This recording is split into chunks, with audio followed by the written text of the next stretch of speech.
Hello, you beautiful nerds. Welcome to the Drunk Banthas podcast, where we talk about sci-fi, fantasy, horror, and all the popular art that we love.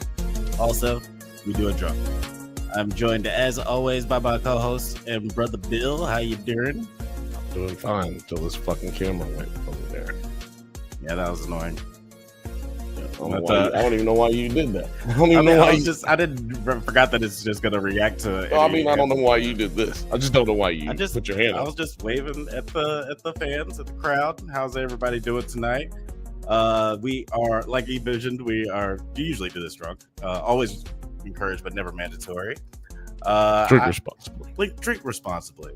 Because tonight we are getting into a whole lot. We are talking comic books. We are talking Andor. We are talking Righteous Gemstones. We are talking The Last of Us. And as always, we are talking shit. Super excited about tonight. Before we get into the nitty and the gritty, I should mention that every Thursday at 7 p.m. Pacific time, you could. It is 7 p.m. Pacific time. I'm getting that confused with 7:15. 7:15 Pacific time. Don't forget to check out the Bantha Bunch, hosted by your favorite cousin's favorite cousin, Bill. Bill, do you know what you guys are going to be talking about this Thursday? Nope. Oh no, that's not true. We're gonna be talking about government cheese. Government cheese. Yeah, it's a new show that's on Apple TV Plus. Comes out every Wednesday. I don't know why that just did that either. But yeah, comes out every Wednesday on Thursday. Right on. Yeah, it's a new Apple TV Plus show. It seems like it's pretty crazy. I haven't got a chance to watch it yet, just because we got so much required viewing for this show. Hats off to you for for sticking with it. I probably could have watched it over the weekend, but it was Star Wars Day. I had to fill every moment with watching Star Wars. Obligations, man. It's part of my religion. I can't help it. Being held to a higher standard. What up, y'all? What up, Othelius? What up? He said, what up, my Banthas? Fifth Bantha said, what up, my fam? What up, fam? What up, dog? And Lil Frothy said, bah, bah, bah, bah, bah. But yeah, man. Let's go ahead and bring in the fourth Bantha. Who's the fourth Bantha? Yeah, I guess he would be the fourth Bantha. He's the fourth Bantha. Yeah. He is practically family, actually, but y'all just hate him because he's light skinned. Eli Gemstone, welcome back to the show, bro. How you doing? I'm good. How about you? That was a weird tip top, best day of my life, man. Talking like this. I think StreamYard is struggling because it's not us, and I don't think it's you. I just think it's StreamYard struggling. I'm always just assuming I'm being heard 5 to 7 seconds after I've finished speaking. On the internet and in real life. It was like, wait, what did you just say? Oh yeah. Oh man, hey man. Well, never mind. Sorry, I was about to say something, but I don't need to say what I was going to say, so it's okay. Okay. What were you talking about seeing, but you couldn't because you had? Government cheese right here on the screen. Actually, let's see here. Why is this not working? There we go. Yeah, that looks pretty good, actually. Government cheese. Looks like he's looking at us. He's looking What's right up, David? at you. Aww. Down there. Hey. He loves you. Yeah, so yeah, that's what we'll be talking about this Thursday. Come and hang out with us. We've been talking about it all week. Every week since it came out, and I think y'all will enjoy it. So plucks with me. I saw Thunderbolts over the weekend, and I have one question for you guys. I hadn't seen it. Doesn't matter. This is just MCU in general. Do you think in the MCU rent in New York real estate is more expensive because you'll probably see a superhero, or less expensive because like you have a 1 in 5 chance of dying every other year? Somewhere right in the middle. So it's just the exact same cost. Somewhere perfectly in the middle. Got it. Yeah, whatever it is right now, that's what it would be. All right, that's fair. That's fair. Right? Sure. Yeah, I think that's to be the same because there's a lot of pros and cons to living in New York as it is. I think that they would just the realtors would just be able to justify that in some way. I don't know. You know what? The more of the chance that is more of a chance really like you could die. Yeah, it's pretty high. Yeah, but Spider-Man. So, but also you can see Spider-Man. Yeah. It's kind of a toss-up. Yeah. And yeah, I could definitely see, you have people who travel all around the world just to like chase tornadoes and shit. Like people love being in danger people crumble for me. Witness something crazy. What? All around the world? people crumble for me. Not statues, but the people the statues represent. Bing, message, bars. Yeah. Ophelia said New York landlords not lowering rent for shit. Alien invasions be damned. Fifth Bantha said, "You're right about that, Ophelius." This nigga got some $1 million words, don't he? And it's weird. It's playing on.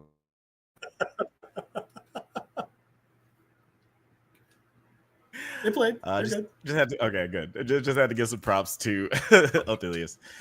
But yeah, make sure to watch the Bantha Bunch every Thursdays at 7 p.m. Pacific time. And if you're watching Government Cheese, come on over and join the conversation. And I think it's about that time that it's interesting. Everybody said go to like. He said go to drop all this shit, and I did not even see it. I don't think it's going to be his last appearance tonight. It did not play on this screen. Yeah, it's so weird. It played on this screen over here next to me and didn't do shit over here. Fuck. I saw it on this one. Did you reboot this one? No, I did not. Okay, that's what happened. Yeah, great show. Great show. It's gonna be a great show. It's gonna be a great show. Oh no! I'm saying reboot was a great show. Also true. True. Big facts. But yeah, I think it's about time we take a stroll down. Butterfly in the sky. Quarter. Toby Blanco. What he transforms into Toby Blanco right when he's starting to read these comics. Right by day. Yeah, by he day. is Eli Gemstone, but by night, Toby Blanco appears. Arrives. Meanest and whitest superhero and secret identity. Well, at least it's so it fits. It's a great name, bad superpower, but he reads comic books in the night. In the night, without a nightlight. That's just it. I just have slightly above average eyesight. I just ate way too many. I'm not even a superhero. I just ate way too many carrots as a kid. Yeah, he's not really. He doesn't. His superpower is having tiny eyeballs. There is some natural light coming in through the window, but not much. It's quite impressive. I use the light from underneath the door. But Toby, what are we talking about tonight? Tonight we are on to issue 2 of The Last Ronin. So, first off, again, I know I said it last time. I'm going to say it again this time. One of the best comic books that's come out in the past decade. I mean, we got Eastman and Laird back together again, the original creators of the Ninja Turtles back together writing this story. There's a reason everyone fucking loves it. So if you remember where we left off was April, her daughter had found a turtle about to commit seppuku, and she took him. Give us a second on the. Just give us a second for the visuals, but they're coming. They're coming. Second. It is absolutely. You are good. I will stretch this out. So, we saw Casey Jones, the lady,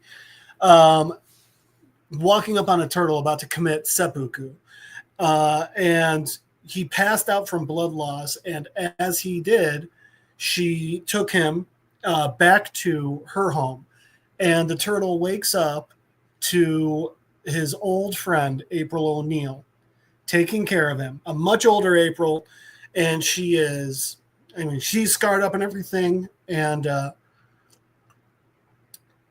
we get the big reveal at the end, which is April asking this turtle, "Who are you talking to?" Michelangelo. So that's when we finally learn the only surviving brother of the turtle family is Michelangelo. All the others are dead. And Mikey, as we also saw in the last one, has been talking to them as ghosts.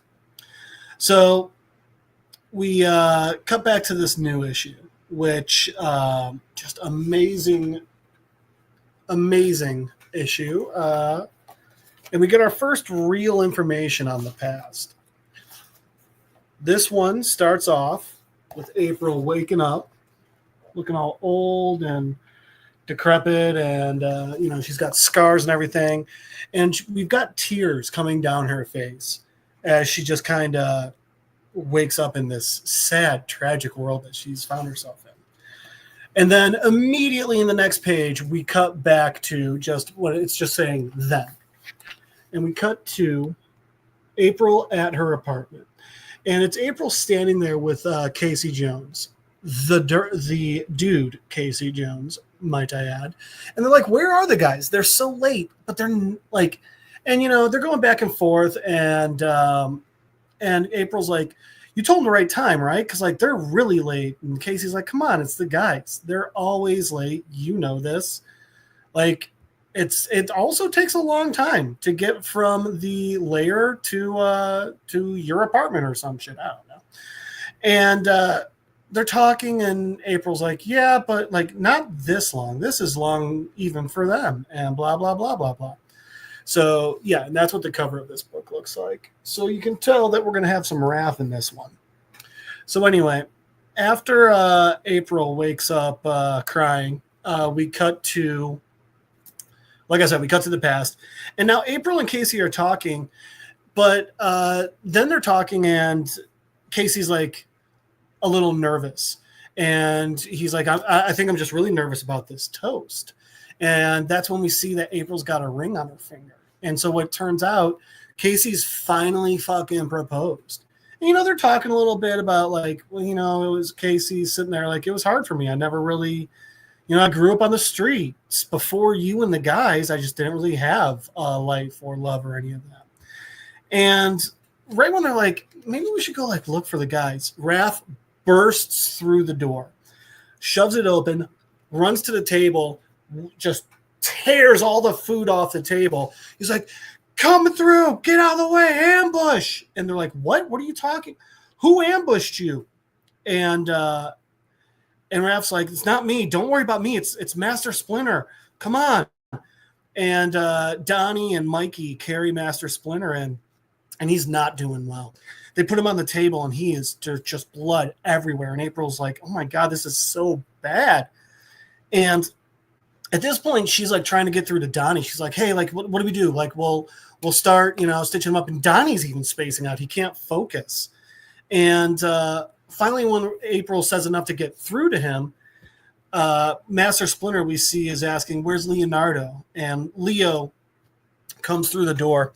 And he's like, I turned the last of them away. It's they're gone. Maybe they went back to the docks. I don't know. They ran off. And Casey's like, what about the truce? I thought like you guys had a truce with the Foot. I thought this was past all of us. And Leo's even like, honestly, I'm surprised it lasted as long as it did. I'm surprised they just now went at us. And obviously they're all angry. Excuse me. And they're all just horribly pissed about it. And all of a sudden Casey's just like, wait, where's Raphael? And of course, in typical Raph fashion, runs off. He's going for the fight. And, we got Leo just sitting there like, God damn it. Now we cut back to the present where we see April getting up and getting out of bed. But what we see is this April's missing an arm and a leg. So this scene has her putting on her prosthetics. And, while doing so, she drops her leg. She's like, God damn it, And she's just kind of looking around. And I love she goes, hey, Casey, a little help here? And we see an image of, the golf bag that Casey always had with his weapons and everything and his hockey mask on it. After that, we cut to the kitchen, and there's Mikey in the kitchen making some tea while his ghost brothers are basically sitting all around him at the table. And they're talking like, God, it's hard to believe April's alive, huh? And you'll notice in this one, we see their bandanas have a slight color, and we can see their weapons, so that now we're able to tell like who's who. Whereas in the last issue, they didn't want to do that because they wanted it to be a surprise that it was Michelangelo. So anyway, they're all talking. They're like, wow, it's so surprising. I can't believe anyone's still alive. Talk about miracles, huh? And like, they're all sitting there. And it's funny because they're ghosts. They're not really there. They're in Mikey's head, but they're arguing. And at a certain point, Raph starts being typical Raph, even when it's Mikey's thought Raph. And he's like, yeah, maybe someone should have gone and actually like done something. Way better than just lying. At least I didn't try and kill myself after my first failure. And Mikey snapped. He's like, you fucking asshole. I was always there. You always got us into fights. But you know what? I was there in every fight you were, even the ones that you got us into. And he throws the teapot and turns around. And he's just like, oh, right. They're not here. So Mikey, he's like, okay, whatever, recentering himself, makes another pot of tea. And we see him just toast to, he's toasting his brothers, and they're holding up their tea as well. And he's like, all right, I know I didn't fail. This is a war. That was a battle. I'm still going to kill the last Hamato Yoshi and Saki. I'm going to kill the last Saki, Hiroto Saki. So then it cuts back to the past. Now we get Raph, and he is on a warpath. He's running through New York City, jumping off buildings, going into into subway tunnels, diving out of the way of trains right before they're about to hit him. And he finally comes across what he's been looking for. He finds a foot soldier, and we just see this guy just like screaming as Raph drags him into a tunnel, and Raph's just like, where is she? Where's Karai? And there's just blood all on the floor spilling out. It's fucking brutal. And then after that one, we see just a dead foot soldier lying on the floor, Raph running off in the background. After that, it cuts to the Foot Clan at the docks, and Karai's yelling at all of them. You idiots! Not only did you not kill the turtles, you got beat up, and now you're coming after me. You're coming back here? What? To lick your wounds? You want us to heal you? No. And she's just yelling at this just sea of foot soldiers. And in the background, all the way in the back, we just see soldiers getting grabbed and pulled back, and another one just gets pulled off, and you hear snap, and the guy's starting to notice, and then all of a sudden Raph just goes in. He's jumping over them. He's literally killing these guys, stabbing them with his sai and shit. And there is a fucking horde of them. They don't even care. Raph is just going. And Karai's like, kill him. What are you doing? Go destroy the beast. And Raph just like, bring it on. And so we get Karai and Raph yelling at each other. And Karai, being a little bitch he is, keeps sending more and more foot after Raphael. And Raphael is just annihilating him. But the entire time, he's getting hit. He's getting shot with arrows, stabbed with swords. These guys got spears.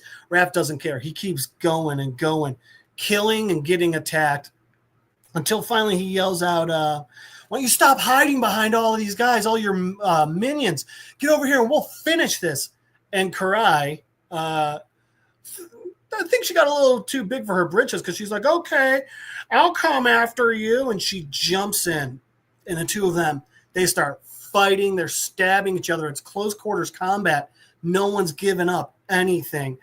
And Karai's like sitting there and she's taunting him. And eventually Raph's like, fine, I got this. And he grabs her and he dives into the water and he's taking her down. But that's not even stopping the fight. They're fighting, they're stabbing. And at one point, Karai gets a really good one up under Raph. And Raph stabs Karai in the back. But it's too late and it's too much. And we just see this image, this beautiful, haunting, sad image of just that bloody Sai sinking through the water. And that's how Raphael died.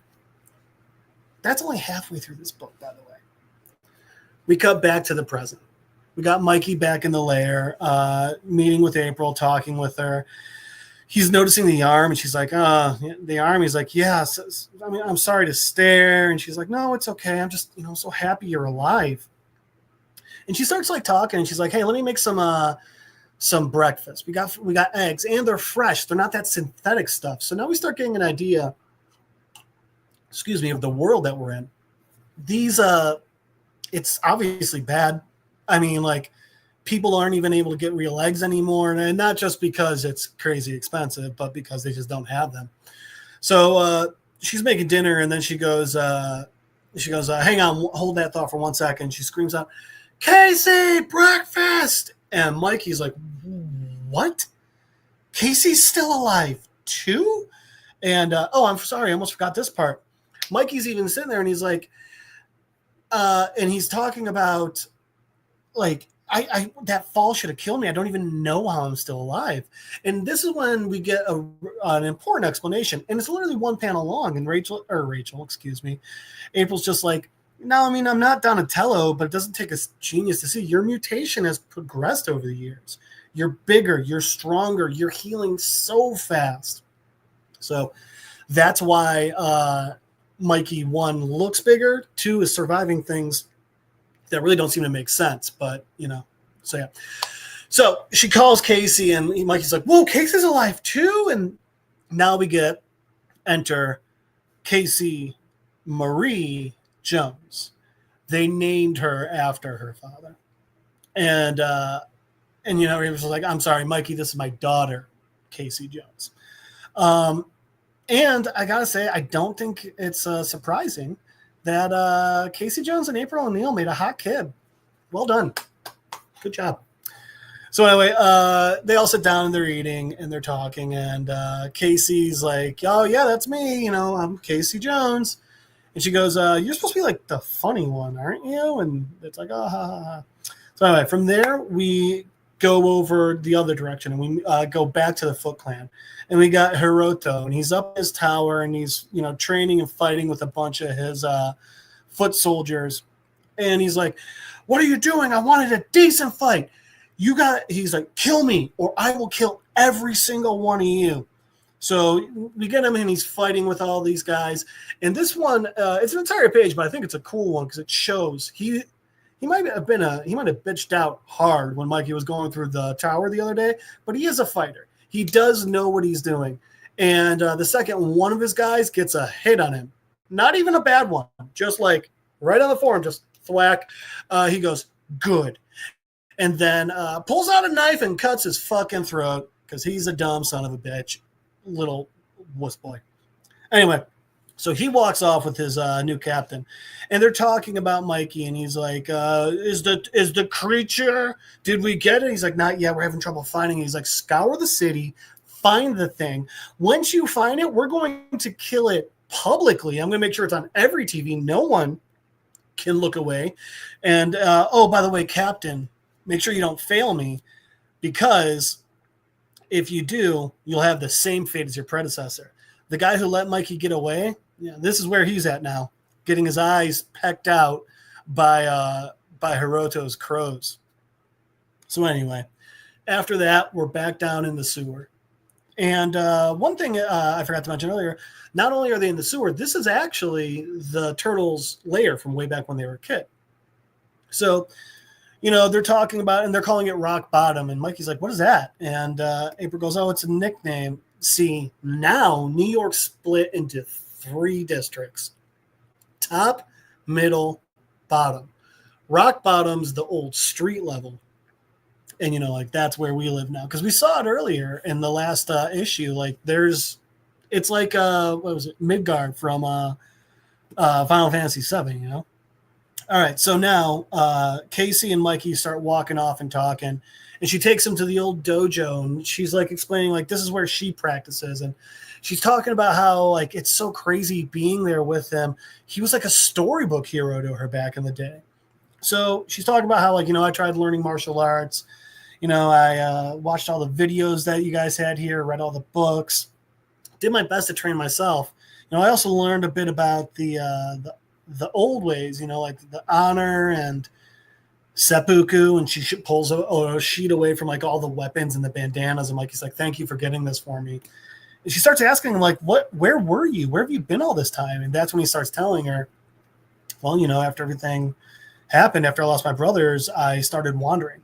And this part's really cool because we go back to the original Turtles art style. This is what the earliest comic books looked like. So for a couple of pages, they did this, which I just love. So he's talking about like, I left New York, I left America. He doesn't explain it in this. It's in a different book, but it turns out he went to Japan, and he goes up in the mountains, and he's like, and he decided he was just going to let himself die. He was going to sit there and let the cold take him because he just didn't want to. He couldn't do it. He was struggling. The problem was like his body just wouldn't die, wouldn't let him go. So as the winter faded to spring to summer, he started, meditating, and he started reading his father's book, and he started communing with nature again. And he started feeling some semblance of peace that he hadn't felt in so long. So of course, then some local villagers or some assholes, basically, they show up, and they're like, monster, and they start beating the fuck out of Michelangelo. They're attacking him, they got weapons, and he's sitting there, and he's like, good, I can finally die, it'll finally happen. But somewhere through this beating, their relentless beating they're giving him, he starts being like, something got to me, like, these guys, they're not fighting me because I'm attacking them. They're not fighting me. There's no point to it. There's no honor. And that pissed him off. And he started remembering, his honor from being a ninja. And so he beat the shit out of them. And then he goes after like their entire organization. And he's fighting all these different fucking guys.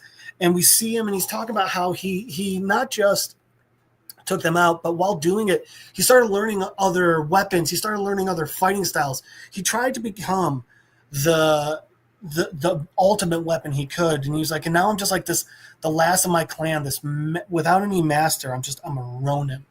So he finally realized, like, okay, it's time. I'm gonna go back. And so he hops on this boat, and he holds up in the cargo hold, ironically with a bunch of rats, and he makes his way home. And as you finish telling that story, Casey's like, so, and what about this in the journal? What's this mean? No peace. And Mikey just goes, that means I'm not done yet. It means I still got a ways to go. And she's like, okay, well, where are we going? Me and my crew, we're in. And he's like, no, I don't want anyone else getting attacked. And she's like, you know what? Too fucking bad. You might not want to get us hurt, but this is my town. I live here too. I'm going to be in this fight whether you want it or not. So you might as well let us in. And Mikey's just sitting there, and he's like, I'm just trying to decide, are you more like your dad or your mom?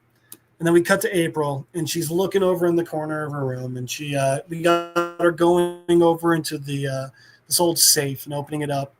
And then she takes something out of it, and she stands up, and she's standing there holding the head of the Fugitoid, one of the Turtles' allies from way back in the day. This old robot. Anyway, and that's the end of this issue. And in the next 3 issues, we find out what happened to the rest of the Turtle Clan. Terry, to your question earlier, I don't remember if they explained how the Shredder died. Honestly, it's been a while since the first time I read this. So yeah, your guys are good as mine on that. It might be like one of those comic book situations where there could be like 4 or 5 different moments you could pick. Right. Like, Professor X dies every, 10, 15 years in the comic books. There's a comic storyline where Shredder dies, goes to hell, beats up every demon, and comes back. Oh, Jesus. Yeah. That sounds pretty rad, honestly. That sounds pretty Shredder. It's very on brand. Shredder still causing trouble in hell. Shredder still causing trouble. In hell. In hell. Some people, And you know who else is causing trouble? Philosopher of the barbershop variety. That's right. Fucking 9 is in the house. What's up, 9? Hey, what's up, everybody? how's it Happy going? Cinco de Mayo. Happy Cinco de Mayo. Fuck yeah. Happy Happy May Cinco the de 4th Mayo. for all that celebrated. Happy May the 4th. Happy Revenge of the 5th. All that good Star Wars stuff. Wait, is Y'all don't forget. Yeah, today's Yeah. the Revenge. 6th. Today's the Revenge Oh, of the 5th. It should be Revenge of the 6th, but I think Yeah, why I is thought it Revenge of the 6th? I thought it was Revenge of the 5th. It should be I guess you have to it should choose be you're the Revenge of S or Fifth. the 5th. It's the 5th. And the Yeah. 5 looks like an S. Yeah. That's true. Also, you got to play this when you introduce 9. And disrespectful. And you got to hit when you introduce 9. Next time. Or anybody. As a matter of fact, anybody who shows up late, you got to hit them with it. With the Undertaker bell. Yeah. Coming back to life. in this bitch. Speaking of resurrections, I guess it's probably time to move on to our next topic of the night. That's why we're talking the season series finale of No. the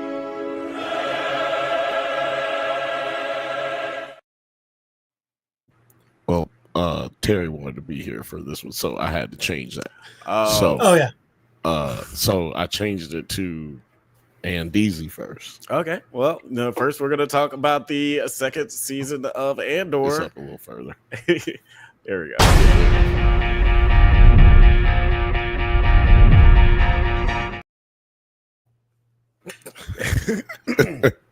Season 2 episode. I'm sorry. I decided to go this direction.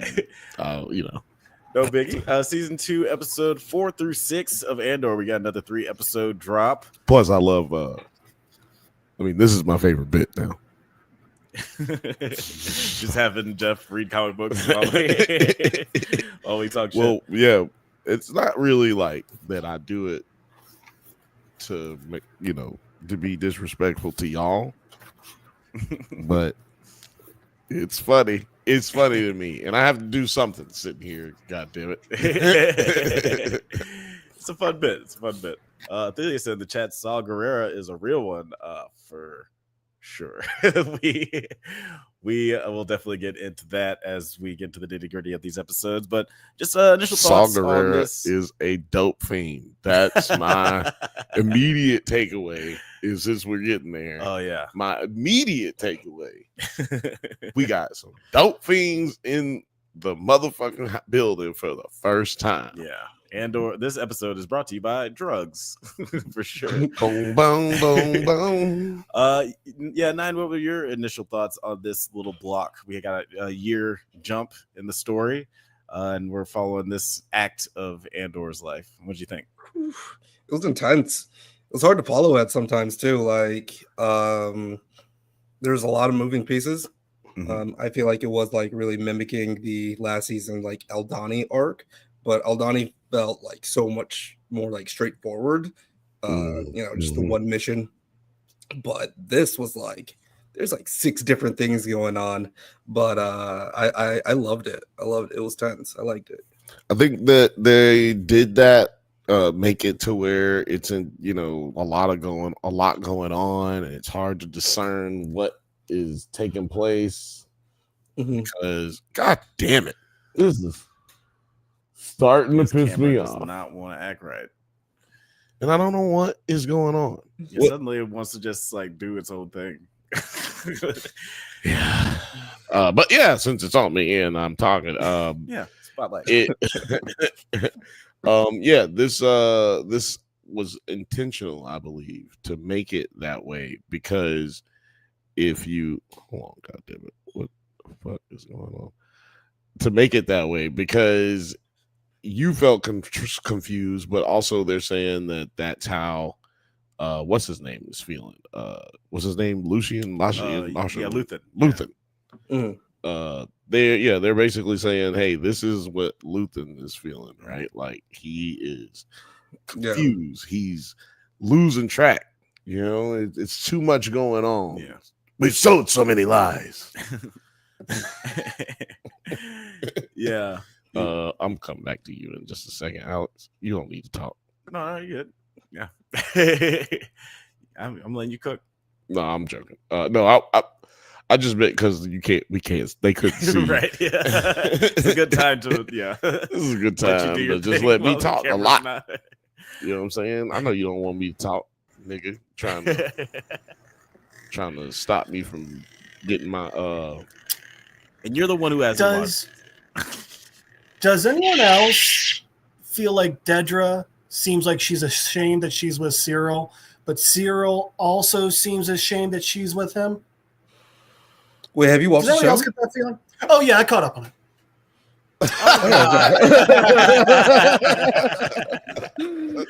I hate you. I can do something over the weekend. I thought you were just reading a tweet or something just to fuck with us.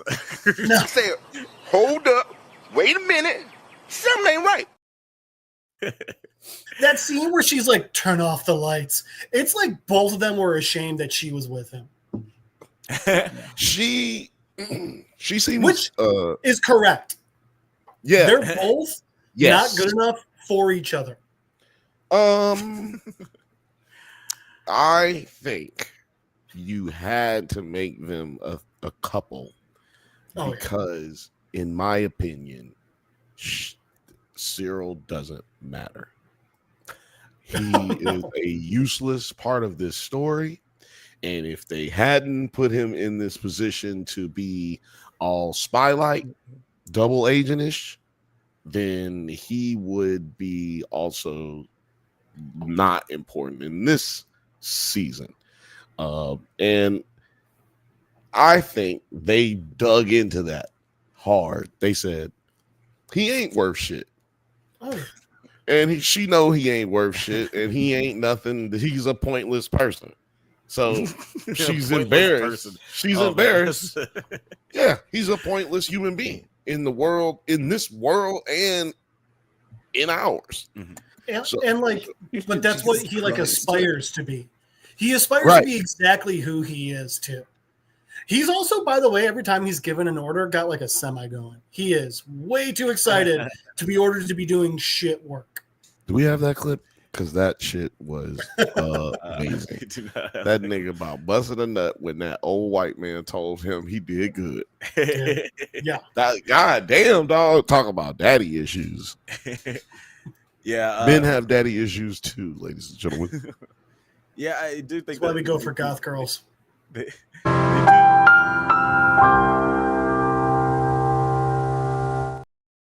Yeah, they do definitely play on his insignificance in this series. But yeah, let's get into the nitty gritty. What happens in our first episode of this block that takes place in BBY? I should have wrote this down. Three? Yeah, okay. 1 year after the incident on Manau Rao, Cassian and How now, brown cow. Yeah, sorry, I pronounced it wrong. Cassian and Biggs have become active operatives for Luthen and hideout on Coruscant, though Biggs is still beset by nightmares of Gorst. Ooh, this is the first time we've had 3 people on for this view. I like it. It's sexy. It's dynamic. And like we mentioned before, Bix is dealing with some trauma from her torture, and she's getting into that space harem. Yeah, man, this Bix is getting faded. Yeah. You met the other bit before, but you ain't know nothing about this Bix. Yeah, this Bix needs the fix. I can't believe I just said that. But what did you guys think of? we mentioned before, we're getting some drug culture. Yeah. In We'll Star let Jeff go, Wars. considering we have never heard his take on anything Andor ever. So other than the fact that he thinks it sounds cool while he's listening. Yeah, give us your thoughts. My Jeff. bad. No, you're good. I think it's interesting that evidently the fix for Space Heroine is hard farming, because she was fine till she got to the city. Oh, yeah. Right? I also do love that even in sci-fi fantasy Spaceland, the best thing to do with a lazy day off is some Space Heroine and watch trashy TV. That made me very happy. It's like No, I thought it was good. you're at home. It was right. And now I know this happened in the last 3 episodes, but I will say I thought it was interesting that she flat out said the word rape. Because that officer in the last one was coming after her real gross like. But it was really interesting because this is a Disney franchise now, and Disney let that word get through, which I feel like is just showing that they're like, okay, we can go a bit harder. We don't need a Ahsoka all this bullshit. But back to this one, I thought it was great what they did with Bix, showing the very understandable and obvious PTSD and just that trauma from literal torture. It was a really smart move on their part, I think, and a really human look at someone who went through this sort of thing, What do you think about, and this one, Jeff, you can go 30 seconds. What do you think about them dropping 3 episodes and then them dropping 3 more episodes? I don't like it. Roll there time. you go. You can. I release my time. 30 seconds. 9. How you feeling? How you feeling about that? It's got its ups and downs. I really think that I would have been raging if, after episode 5 there was nothing left until next week, because that was just so intense. But I think it does work. It has its qualities. I don't know if it's necessarily the best thing that they could have done, or if they would have drawn it out, but I can't say I hate it. Yeah. I was mad because I was like, y'all really fucking up my timeline for work, goddammit. Jesus fucking Christ, man. Yeah, when it We comes to do work, a weekly show. We need weekly shows to talk about on a weekly show. Lord. It's like watching a movie every single week, yeah. Yeah, it's Right. a lot. Which I'm I not will say mad I at. don't know. I don't know if they Go ahead. could have done the time jumps if they did 1 episode per week. The time jump definitely works better with the 3-3-3. Yeah. Mhm. And to be fair, I do To be feel, fair. to be fair, I do feel That's way down in here. To be fair. To be fair. to be fair, I did feel like the first season was sort of broken up into like a 3-act structure where like the heist section did very much feel like its own contained thing, those 3 episodes, and then like the conclusion felt like its own thing, those last few episodes. So it made sense. It's for like narrative structurally, and like to your point, yeah, with the time jumps, I think it would have been really hard to sell that from a week to week basis. So I ain't mad at it. But yeah, it does fuck us up a little bit when it comes They to have trying to catch they have shit. made y'all into corporate shills. corporate shills. I cannot believe you 2 niggas out of everybody. What? What? Y'all know this ain't right. Jeff and I have told you this ain't right. You This guys are ain't right. The more enlightened ones, I guess. Man, if you really want the not guy let- who watched the entire show last weekend to be your backup here, but okay. No, it's just like this is not the way you should release television. This is not the way television is supposed to be made. If you want to give me 2-hour shows, like 2-3 hour shows, give me 2. Just give me a whole movie. Mm. You know what I mean? Like, why we pussyfooting around with it? Technically, is how I'm looking at it. Like, this is not television, but you know, what do I know? They're just trying to rush. All they try to do is just rush so they can get it on May the 4th, get some May the 4th action going. But the fact of the matter is, they could have put this shit out earlier to make like it's like you're the one who runs the channel, nigga. I mean, yeah, if they released it week to week, there still would have been an episode that came out around May the 4th. No, they want to get. It's the same reason we released ours when we released it. It's like we try to release our shit a little earlier in the middle of it so that you catch the most views. It don't really matter to the majority after. I think Ophelius got it right there in the comments. Disney don't want seasons to go long for anything. Damn. Yeah, man. Yeah, it's been a while since we just got a regular week-to-week release. Agatha even had some weird release scheduling. Yeah. Do you think that's just like a sign of our culture? I mean, shorts are the thing. TikToks are the thing. The fact that we have, as a collective, this society don't really have much of an attention span anymore. Maybe that's part of why they're trying to like, all right, we got to get it all out right away, or no one will hold on till the end. Yeah, and we've seen like, Netflix kind of rise and fall with that. Like people were all about just like releasing everything all at once so they can binge it over the weekend. Everywhere. All at once. Everywhere Netflix is available. And binging watching shit over the weekend became just like sort of a culture. And now it's kind of like, well, now we want stuff week to week. Or I guess Mr. President. Thanks.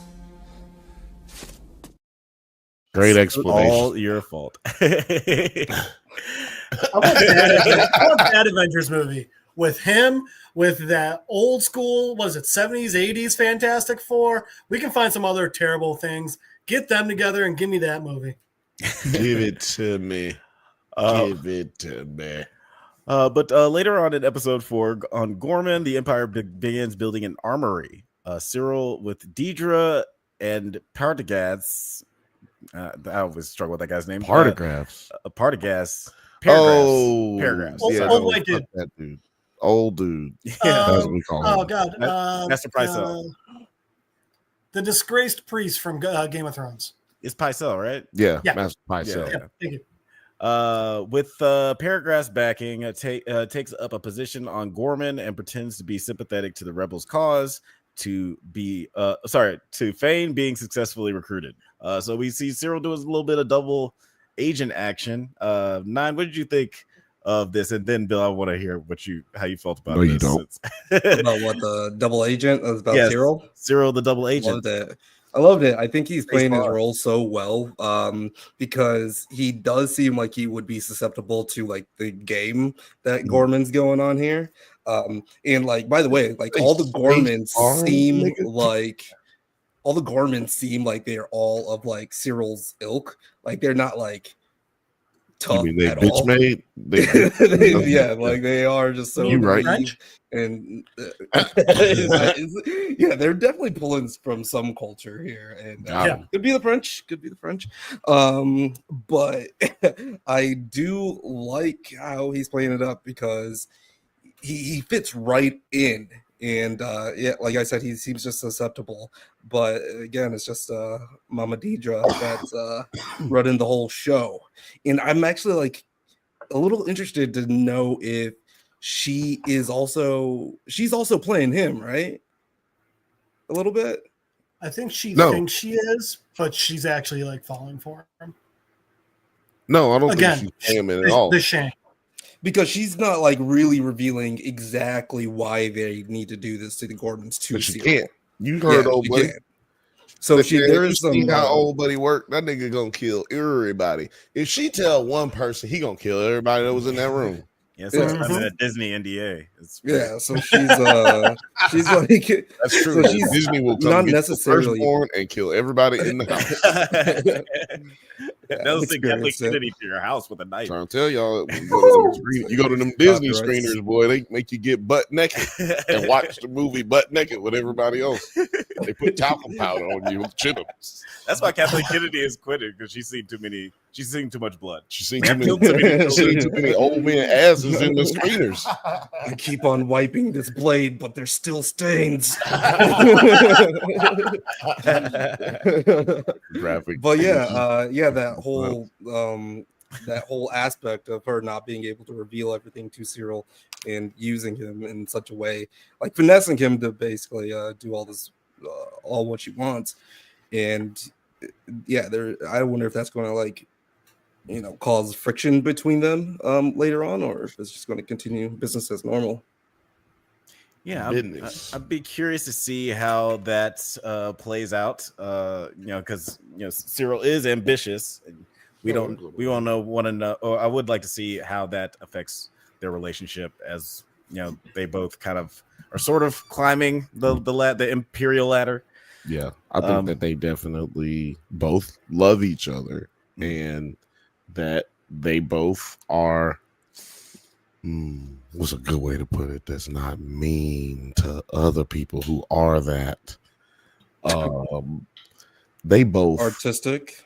No, they both crazy. That's exactly the word I was thinking too. Sociopaths. Both of them are insane. He is insane in the way that everybody is his mama type, deal. You know what I mean? Seeking approval, no father in his life. Mama is a whole asshole. Boy, I would say other things, but YouTube definitely limited in ads on this if I say that. This nigga got some $1 million words, don't Oh man, I can use some more. I can use some real $1 million words. Now. Hold on. No, go ahead, Jeff. What were you about to say? There's a quote from a German general about the different types of officers, and I think you guys will agree with me on this one. He goes, "I divide my officers into 4 groups: clever, diligent, stupid, and lazy. Usually 2 characteristics are combined. Some are clever and diligent, their place, general staff. The next is stupid and lazy. They make about 90% of every army." He goes, "Anyone who is both clever and lazy is qualified for the highest leadership because they'll get things done as quickly and easily as possible." And he says, "One must beware of anyone, though, who is stupid and diligent. He must not be entrusted with any responsibility because he will always cause only mischief." Cyril's the last.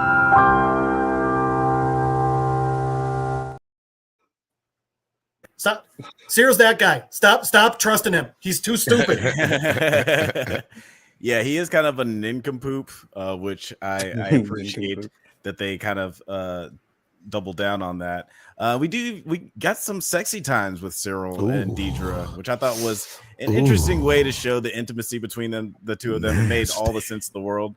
And also that was really well shot, the way he just turns off the lights and the camera just holds there in the darkness for a while. I had you followed. Is that in the first episode or the fourth episode? Oh yeah, sorry, that happens I think in the next episode.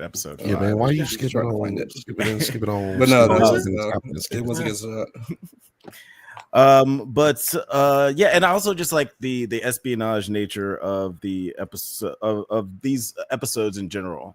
Tony Blair, he wrote not Tony Blair, shit, Tony Gilroy. He wrote the Jason Bourne movies, so he's no stranger to espionage, and apparently he co-directed that movie. Little known secret, because there were some problems with the original credited director. But yeah, what do you guys think of just the show more doubling down on that espionage vibe? This Cyril said, Othelia is first. Othelia said the type of dude that Cyril is the type of dude that would let Deidre walk him down the road on a leash if she ordered him to. He the type of dude that would let her do things to his Othelius, the term you're looking for is puppy she wanted him to. Puppy played? Yeah, he's Oh. Well, you know what? I don't yuck nobody's yum, but I'm just saying what kind of dude to do. Yeah, he's definitely a very submissive person. Then Morgan said, when they blow up this planet, meaning Gorman, We need Cyril to be there. 100 hashtag kill Cyril. Let's love that. go. I would love that. Let's go. I would love for him to just have like a really like a huge death like that, but also something that accentuates how small and insignificant he is. She just needs to walk over his body. Or let him know via phone, like, yeah, nobody gonna be coming to get you. So bye. Goodbye, Cyril. Beep. And then that's the end of his shit. What you think? How that sound? That sounds pretty cool. This is the first time I smiled all day. I would love thinking that. About killing that nigga Cyril. I'm happy than motherfucker. Just thinking about it. Speaking of mortality, none of these characters except for Cassian show up in Rogue One. So, you know, I'm imagining a lot of these characters are going to die. Some of them might live and they just don't carry on to the story. Do you guys have any theories of who might eat it? Emperor, everybody except Mon Mothma, and Cassian Andor, and Saw Gerrera. Oh, you think everybody's going to eat it? Everybody got to go. I wouldn't be mad at that if we get something crazy in these last 3 episodes where everybody. The thing is, man, some of them obviously have to live because we have the rebellion. Mm-hmm. We actually have the rebellion world where it gets active, I should say, because we know that everything is building towards, at this point, everything is building towards Rogue One, A New Hope. And so therefore they got to have more people coming into this storyline. You know what I'm saying? More people have to be added to this storyline, as well as a lot of people got to die. Yeah. So I'm looking for maybe 50-50, 60-40. 60-40. Okay. Yeah. We've already lost a lot of people in this story from season 1 till now. So yeah, for sure. And I think that we will end up seeing a lot of people die. One person I definitely think is going to get killed is Bix, because especially like rewatching Rogue One over the weekend, he tells what's her name, Jyn Erso, that you're not the only one who lost everything. So I feel like we're gonna see him lose a lot more before this series wraps up. But what about you guys? You guys got any theories on who might die, Jeff? I think not so much on who might die, who survives. Yeah, I think Luthen and Mon Mothma. I agree. I think Luthen will, because that's what he is. He's their survivor, and I think it's gonna be one of those ones where they're gonna have him like at a writer standpoint. You have him survive because he's a good guy, but you don't like him, so it kind of engages the audience more. You get pissed off that he's surviving. And that ends up pulling you in more, you know. Yeah, I would fucks with that. No, what about you, Nine? You got any theories? Yeah, I think you basically said it. Like, it's got to be. I mean, who survives is Mon Mothma, Saul, all of them. But yeah, everyone else is so disposable. You can get it. We're just gonna. You can get it. Anybody can see how it happens, really. And you know, since you guys both mentioned Saul, run up, son. Since you guys both mentioned Saul, I do want to bring Saul Gerrera. Yeah, nigga, I'm like, ain't nobody mentioned no Saul. Yes, our Jewish Mexican king Saul Gerrera. He is talking. I do want to talk about like his story. I call him Saul. Yeah, like, he's Saul to me. Yeah, but I do want to talk about his arc over these 2 episodes, 4 and 5, because he meets Pluti. Very interesting name. No, he meets Willman, who is tasked with teaching one name. of Saul's men named Pluti to work on the Rhydonium as a extractor as part of a just like fuel thing. Okay. There are smarter people than me who are bigger fans of Star Wars than me. Weird that happened. I know y'all don't believe that happened, but it happened. It happened. What the fuck is Rhino? Well, I did hear somebody in another YouTube video said that that's basically rare. Oh, I should have did that. Jet fuel. Huh? It's I like- should have did that. Yeah. Yo, wait a minute. This nigga breathing in jet fuel. Yeah, this nigga's Yeah, crazy. so I actually looked it up. It's exactly what Alex says. It's jet fuel, and it's basically it's like when you're mining. It's like the olden days. It's their version of the black lung because they had to mine the fuel, and then the fumes are toxic. And well, we can give you a mask, or we can not give a fuck about you because you're the people we're basically using as slave labor. So it's jet fuel black lung.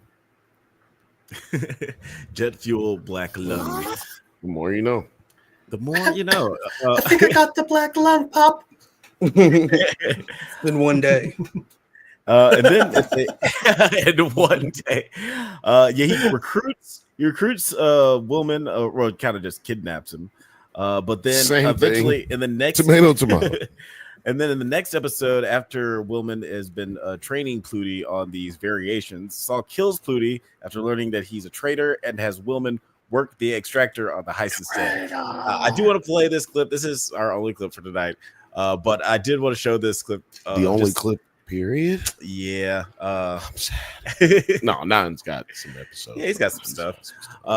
But I do want to play just like this clip because it was one of the just most intense moments and mature moments. I just want to talk about it for There it is.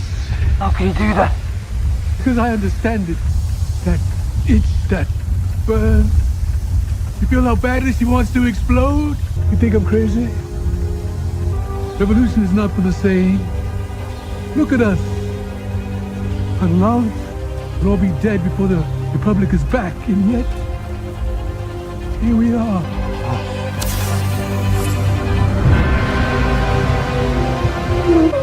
Let it in, boy.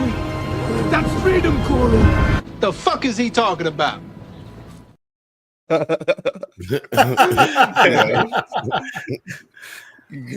yeah. Dead ass what I was thinking, nigga. Dead ass what I was thinking. I'm sitting there like, what the fuck is going on for real, nigga? And then I'm like, yo, big dog, you didn't have to do that. This nigga crazy, bro. Like, you never want to be as crazy as this motherfucker is right here. But you could tell from like the first episode, second episode, that this nigga has changed. He done seen some shit in the last, what was it, just 1 year? Yeah. Well, this would have been 2 years. 2 years now. This is since like last 2 years. season. Oh yeah, the one. No, year no, since no, last- no. last- yeah. Since a few episodes ago, it's like 1 year, bro.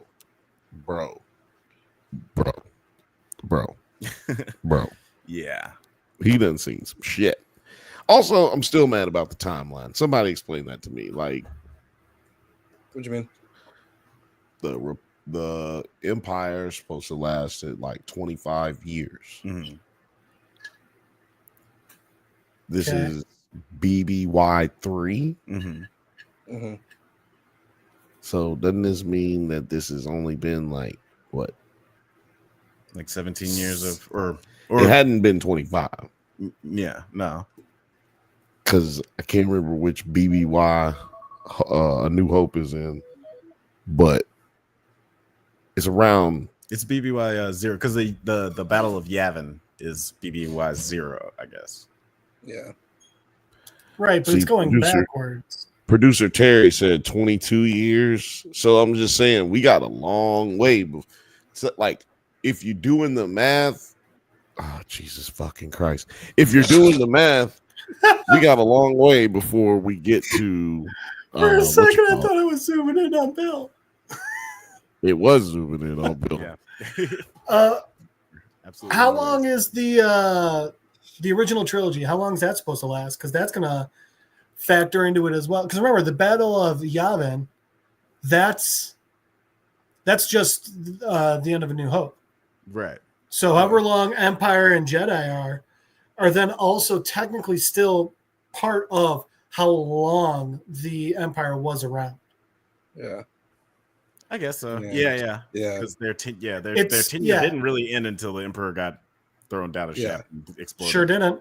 Right. Yeah, somehow. and so remember, the whole BBY bullshit like that started after they won everything, and they were like, when do we want to say our timeline really started? Okay, it's kind of like how Jesus was technically 4 in 0 BC. Right, okay. Yeah, okay. So I see what you're saying. Now that you said Jesus, I understand it pretty much. Jesus is the answer. It's a lot easier. Go outside, nerd. Get out. Go. I ain't got time to be distracted by your worthless chime-ins. Go. And then later on, I mean, well, another event that happens in episode 5 and Shout out to carries Talking over Turd. to episode 6. Clea learns that shout out to Talking Turd. What's up, man? Oh, shout out to Laura. Thanks for joining the convo. And I see that you saw Sinners. Welcome to the club of people who saw an amazing movie this year. Good. Clea learns that Skolden intends to search his gallery for a room after one of his pieces turns out to be a forgery, threatening to expose a bug she planted in the room and forcing her to extract it during his upcoming investiture party. I thought that this was really well done, just this whole storyline that carries on into episode 6, because like at first you don't know what the threat really is, but just because the way it's shot, the music, the way that the actress who's playing Clea plays it before she eventually explains to Luthen, you already know that something is really fucked up and they're gonna have to make some moves. So I really liked that reveal and how it plays out in the next episode. What did you guys think of this storyline and Clea as a character? I'll let you go first. Yeah, Clea is dope, man. She reminds me of like evil or like badass Princess Leia a little bit. Yeah, with the role that she kind of plays. And yeah, this is when I was like, man, the week-to-week structure would be crazy for this show, just with the hype that they build up for this episode. But again, I am glad that they dropped, I got to see the resolution to this right away. But yeah, it just goes to that multi-piece moving aspect. I'm like, hold on a second. I need to pause and think about this for a little bit, because what exactly is going on in this show right now? Is there who's playing who, and who's tipping off what, and how are they even going to pull this shit off? It's very Mission Impossible shit is going on right now. That's a different song. Mission Impossible, different song. That's oh yeah, that's James Bond. What's the song for the Mission Impossible? Oh,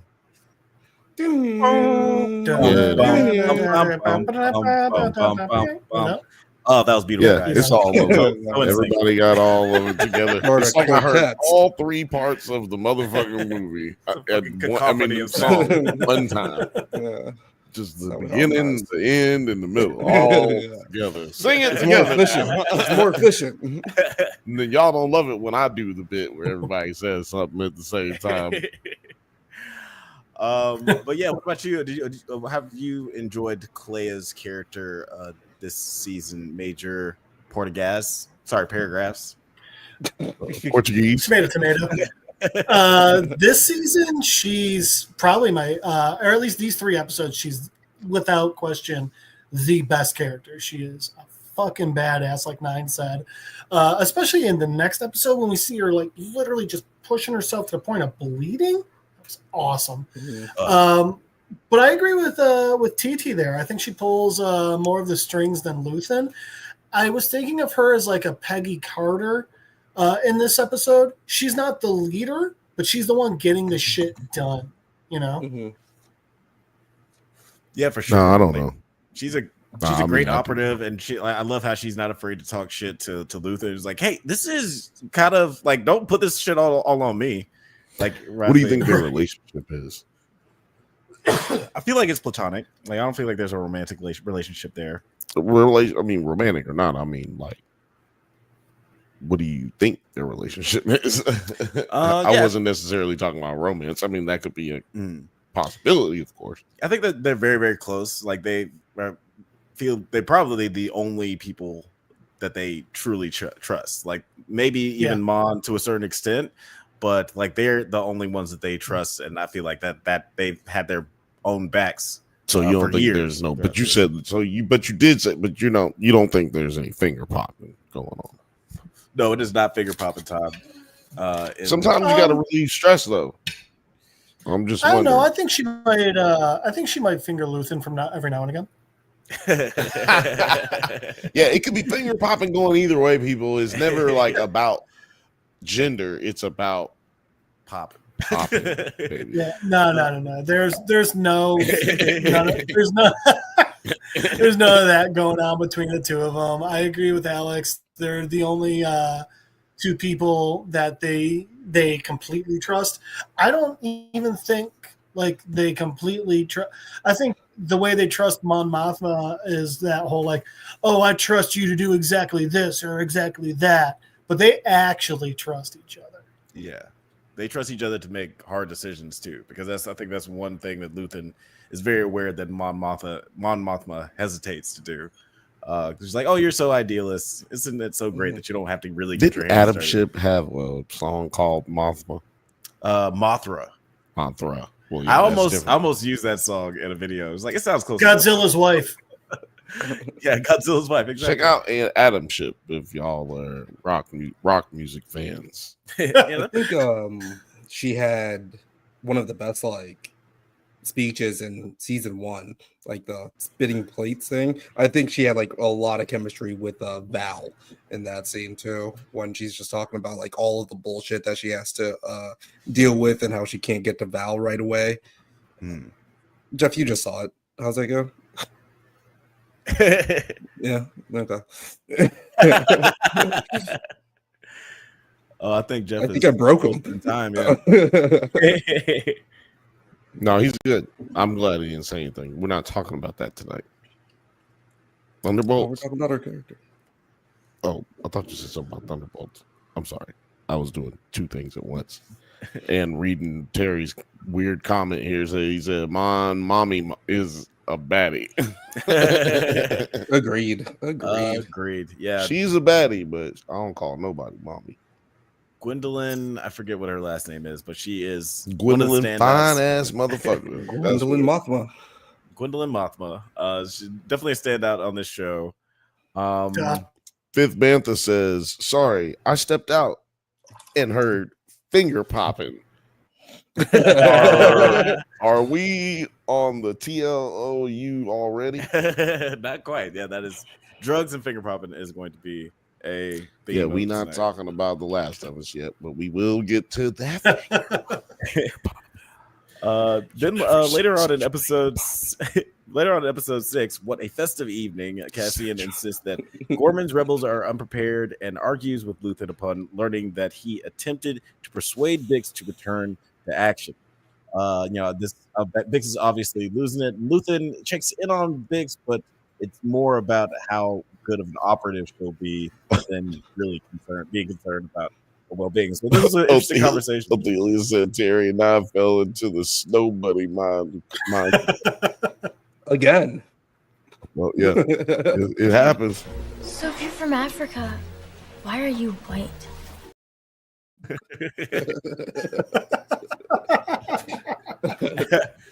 Moving on from one queen to Who another. put that on there? That was Blake, yeah. Okay, because I'm like, I use it every once in a while, but you got to use it sparingly, otherwise it's not funny. Yeah, but let's talk about one. Let's talk about another standout on this show, Bix. I think that she's been phenomenal this season. What'd you say? Bix. Oh, okay.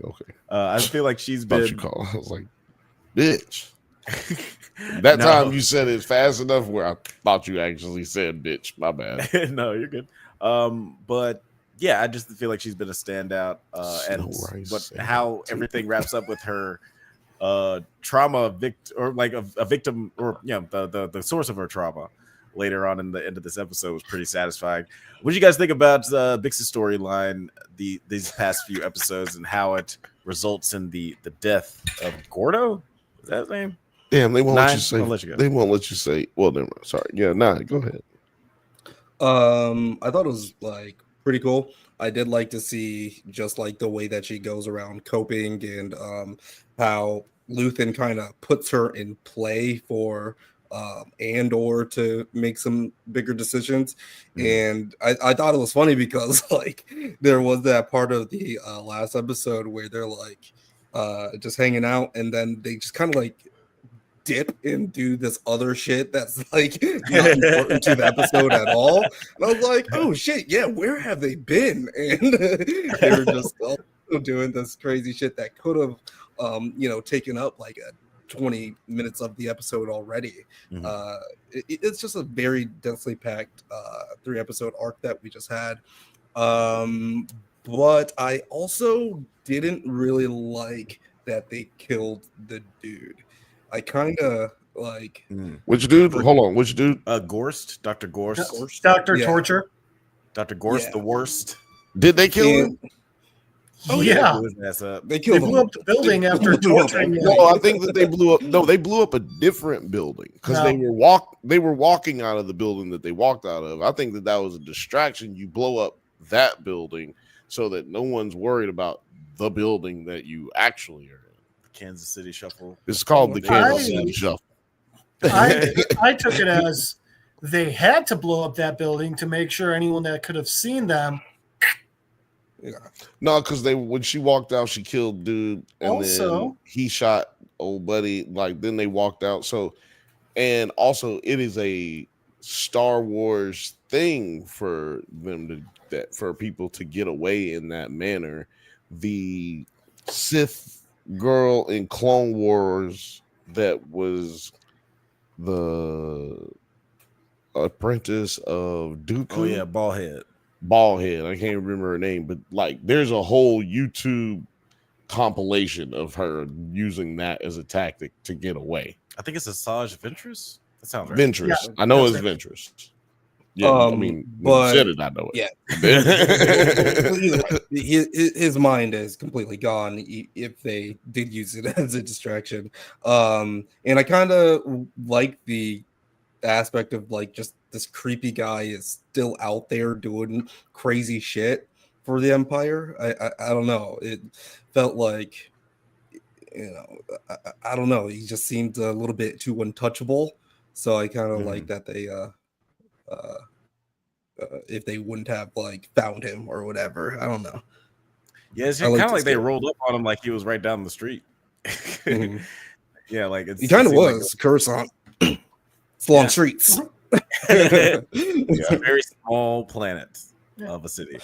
Lives the next block over. Yeah, I like how they had named, like how they did somebody. It's the first time I've heard an addressed in Star Wars, and they had some addresses that they listed on Coruscant, and I was like, that's crazy. Somebody live on floor 448 and another nigga live on 755577. I'm like, yo, how long it take you to take the elevator to your crib, dog?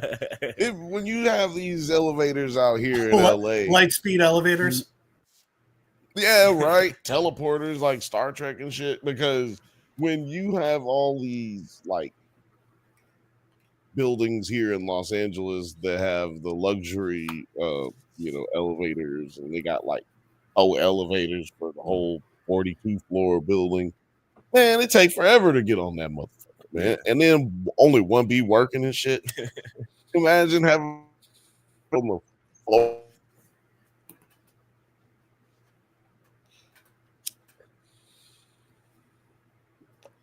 Is it paused? Oh, it wasn't just me. Okay. Awesome. Well, yeah, Jeff, how did you feel about that? I thought it was good that they gave her the revenge. I was originally hoping they were just going to leave it and he was just going to be tortured into insanity or death. But I do think that that was the building the building they blew up. I think it was the one he was in. And Bill, I'm sorry, but this was already predicted in another movie. Guys. People walking away from explosions and not reacting is bullshit. That scene in Star Wars where they're flying away from the Death Star, that's horse shit. I did hear what you said, but I had to unmute the other computer so that I could hear what you said. But I was like, right on with you. I'm like, right on, but can't respond. I think we're thinking the same thing. Nite. Talking Turd said in the chat, I think she dies in the next arc, and I'm sensing a Heisenberg / Jane overdose situation. Bix is a distraction to Andor, and he wanted to get the mission over as fast as possible to get back to her. You said you know what Nine's thinking. What the fuck y'all thinking? Oh, well, because that's just doing the comment. Lotto numbers. Yeah. Oh.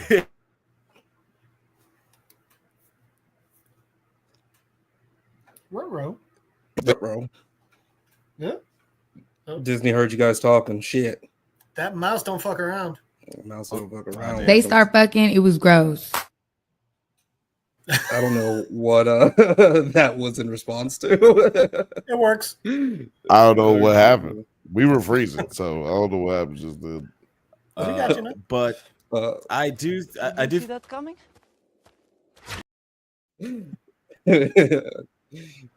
Which is like a freeze is coming. You don't know when it's happening. It's gonna happen right when we start talking. What did you guys think about the Gormans, though? They a bunch of bitches. Did I say that earlier?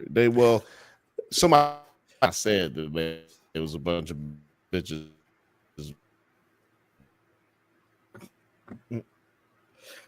Jeff? Through another clip.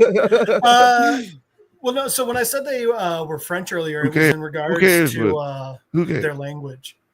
Who cares?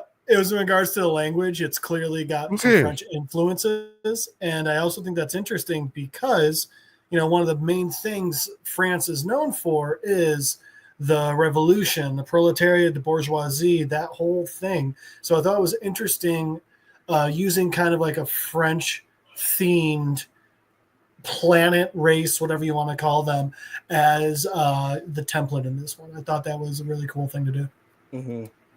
Yeah, I thought it was like super interesting that they were not only like kind of like the victims of this like crazy atrocity with Tarkin just landing his ship on a bunch of them, which is like just nuts, but then also they're like very like the beneficiaries of the empire. Like overall they're doing really good in the galaxy, and that weakens them quite a bit with like how they go about their revolutionary tactics, which I thought was like pretty great to see how they kind of see themselves. And they're like, one of the dudes is like looking at Cassian and he's like, well, you're not much of a revolutionary, are you? And but Cassian's just trying to warn him, like, bro, you guys are so fucking new to this. I'm true to this. Y'all gotta like, get in line. And the fact that like they're like only us two with Cinta and Val, they're like, only us two are going to have blasters. Fuck you newbies, we can't trust y'all.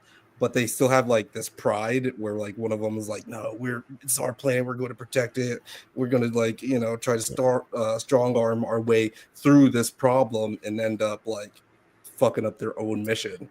Let's hire out some guerrillas to lead us and then not listen to them. Seems like a good plan. Right. Yeah. We would have something to say about this, but it don't like us. It don't like us right now. I don't know what's going on, but we're here. It's like going chat, really clear. Said the Gormans are the Jews ISP. You sure you want to read that? I'll read it if you don't want to read it. You could get deported. You could get deported for saying this. I don't know. Oh yeah, my citizenship is a little finicky right now. I'll let you say it. You just got a criminal record, and you're not.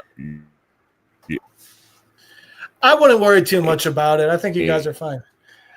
Yeah. There's a payout. I'll read it. The Gormans are the Jews, ISB, and are the SS. The propaganda they are using is very national, socialist inspired, but they are giving that French resistance feel. I have been deported. I thought you LOL. were British. You talking dirt? I thought you were British. But yeah, how did you like kind of feel about all of the moving pieces when it comes to the episode? Yeah, episode 6. That's when we get a lot of the payoff and resolve. Ooh, I'm hearing myself. Echo. I'm hearing it as well. Yeah, I don't know why it's fucking doing.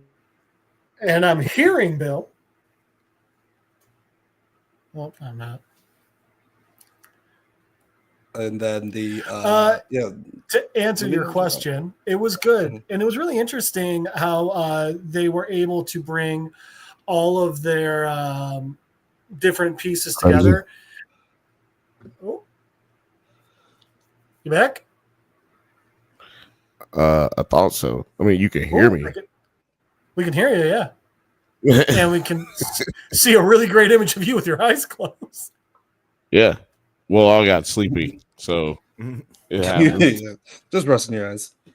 I'm just resting my eyes and doing my ventriloquist act while I sit here, while you the best talk. I've ever seen. I'm just trying You're to like that. You're better than that dude with the puppets or whatever, that one guy. Yeah, I'm just letting y'all rock, This is good. It's good. Yeah. How'd you what were you saying, Jeff?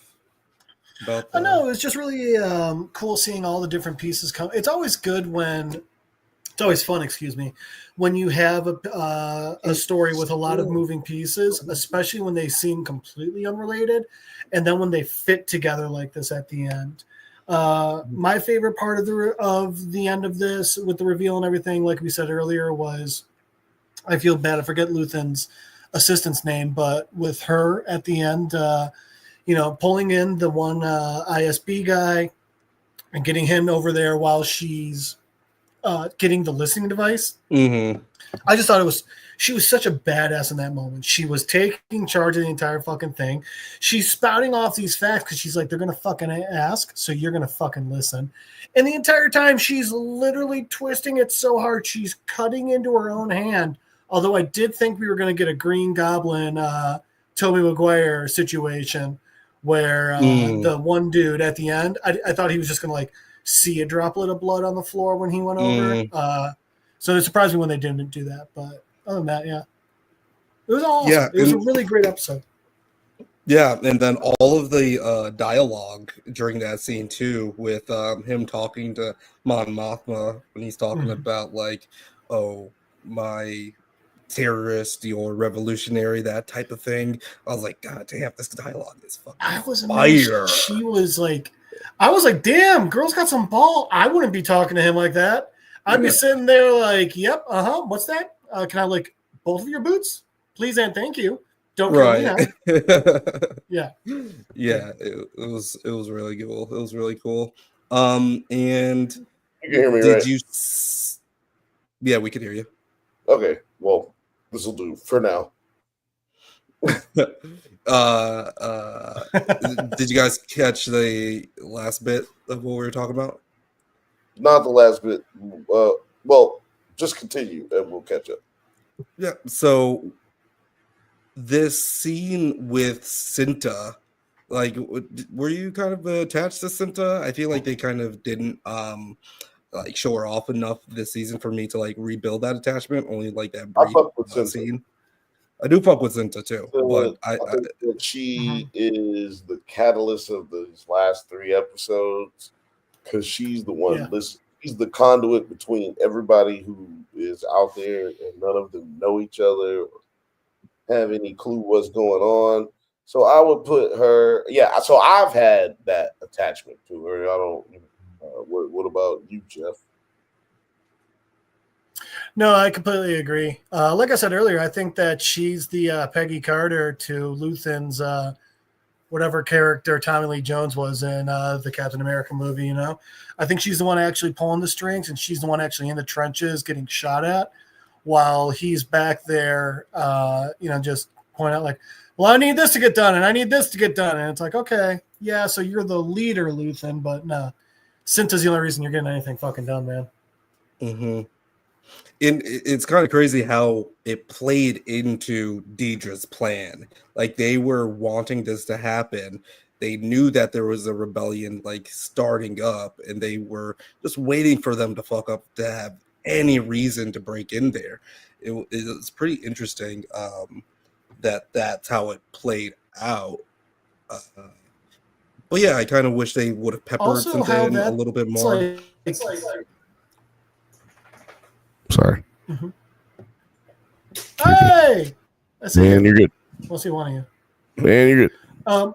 Also, that's how like real spy work stuff works. Is you and your opponent both know that like, hey, you're going in after each other, and that's one of those things where like so many times, they know, but you still have to make a move.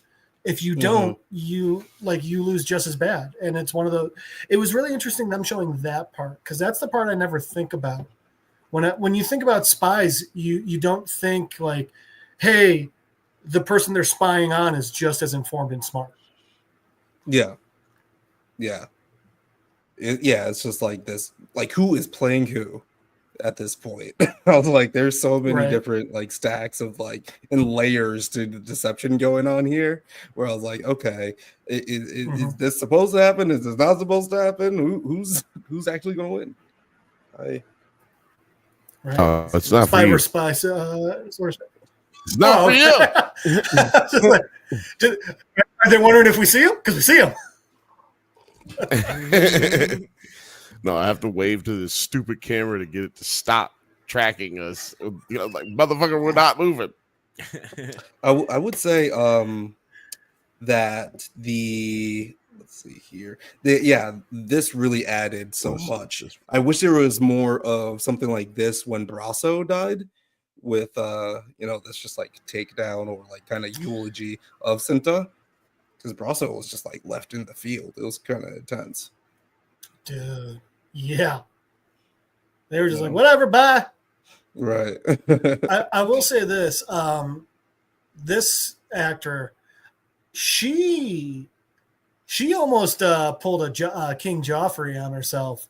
And what I mean by that is like it wasn't until this episode that I figured it out. I was like, the entire time I'm watching it, I'm like, why is anyone trusting her? She's clearly a bad guy. She's going to betray everyone. And it was this episode when I realized, like, oh, she's the waif from Game of Thrones.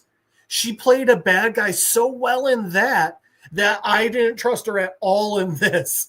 So like, I was like, she's the chick who is the many-faced god.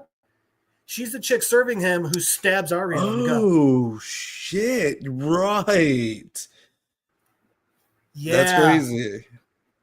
Did you watch Adolescence? She almost played that role too well. No, I haven't watched that one yet. She in that too? Yeah, she's a detective in that. She's really good in that too.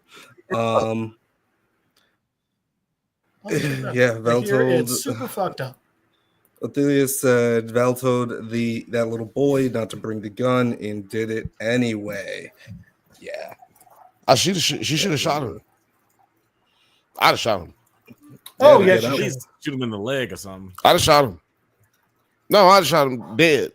I'd have shot him dead in front of everybody. And I'd have been like, this is what the fuck I was trying to tell y'all. But I would have waited till we were on our ship going back to shoot him. I wouldn't have just shot him in the street because, that would have been stupid. Yeah. I mean, I probably would have been stupid. Right there. I probably would have been mad stupid. We should probably move on to the next topic. If there are any other thoughts that you guys had before. I was scared to talk. Right? I'm just trying to get it in while we're still in real time. Anybody have any final thoughts on this chunk of Andor before we move?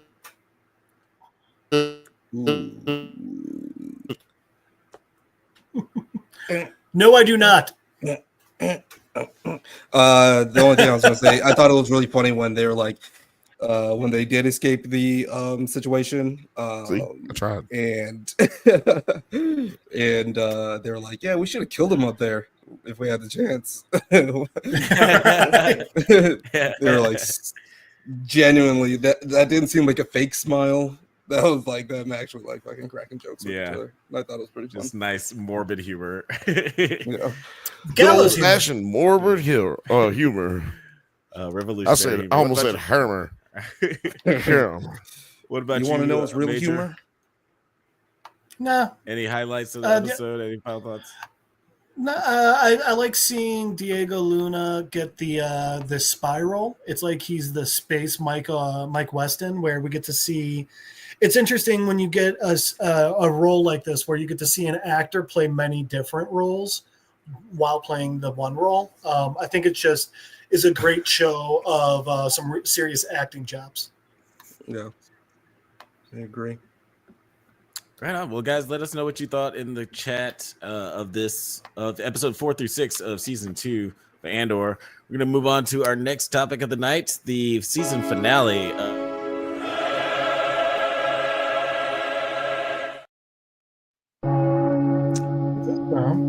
That's right. Oh shit. There's a knock at the door. He might be a clone. He might be a variant. Who's to say? Only him. What is up, Producer T? Welcome back to the show. Bet y'all didn't think this was did it. Got a nice surprise here. About time you motherfucking nerds let me in. T. Talking about your Wars of Stars and your goddamn Saber Light and your Edi and your goddamn Empire. I tell you what an Empire is. Empire is what Jesus is making right now. So let's get to it. Damn right, Uncle Baby Terror. King just says, hey, Old church bells. What are we gonna do? There will be a payday. Hallelujah. Be a payday. It's all coming to an end, man. I'm glad you're here to discuss the finale of Righteous Gemstones.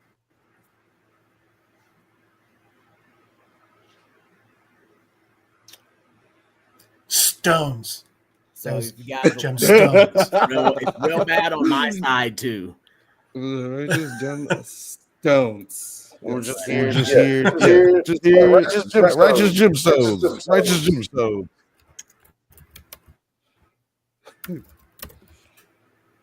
You can hear me. You can hear me. You can hear me, fool. I'm muted over there.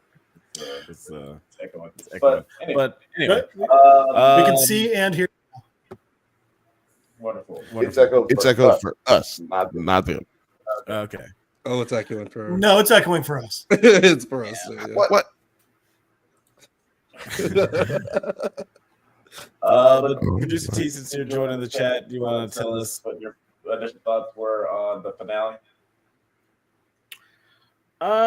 Once again, what is with the theme of them and the finale of them always getting motherfuckers shot up and shit or nearly dying? Like every last 2 episodes of all the seasons, they've been going through some fucked up ass shit. Like guns. I've lost count of how many times they've almost died. Right? I think it's been at 8 seasons they've all almost died or been kidnapped before, because I was just like, oh look, they're getting kidnapped again. This time it's Eli and Baby Peter getting kidnapped instead of the kids. How many times has that fucking happened to them? Like, goddamn. They always seem to be getting into some shit at the end of every season. Getting into some shit. I guess I can kind of jump ahead and say what kind of confused me was like the little bit of the motivation that Corey had. It was like, so you kind of snapped out of your dad turning you into like a serial killer to kill your dad, but then you went back into being a serial killer again once you confessed about it. Like, what? What? A little weird, but okay. Technically, I think he's a serial accomplice. I don't know if he's killed, because that's 3 people, right? In a specific manner. I think only his dad killed, and we only saw his dad kill 1 person.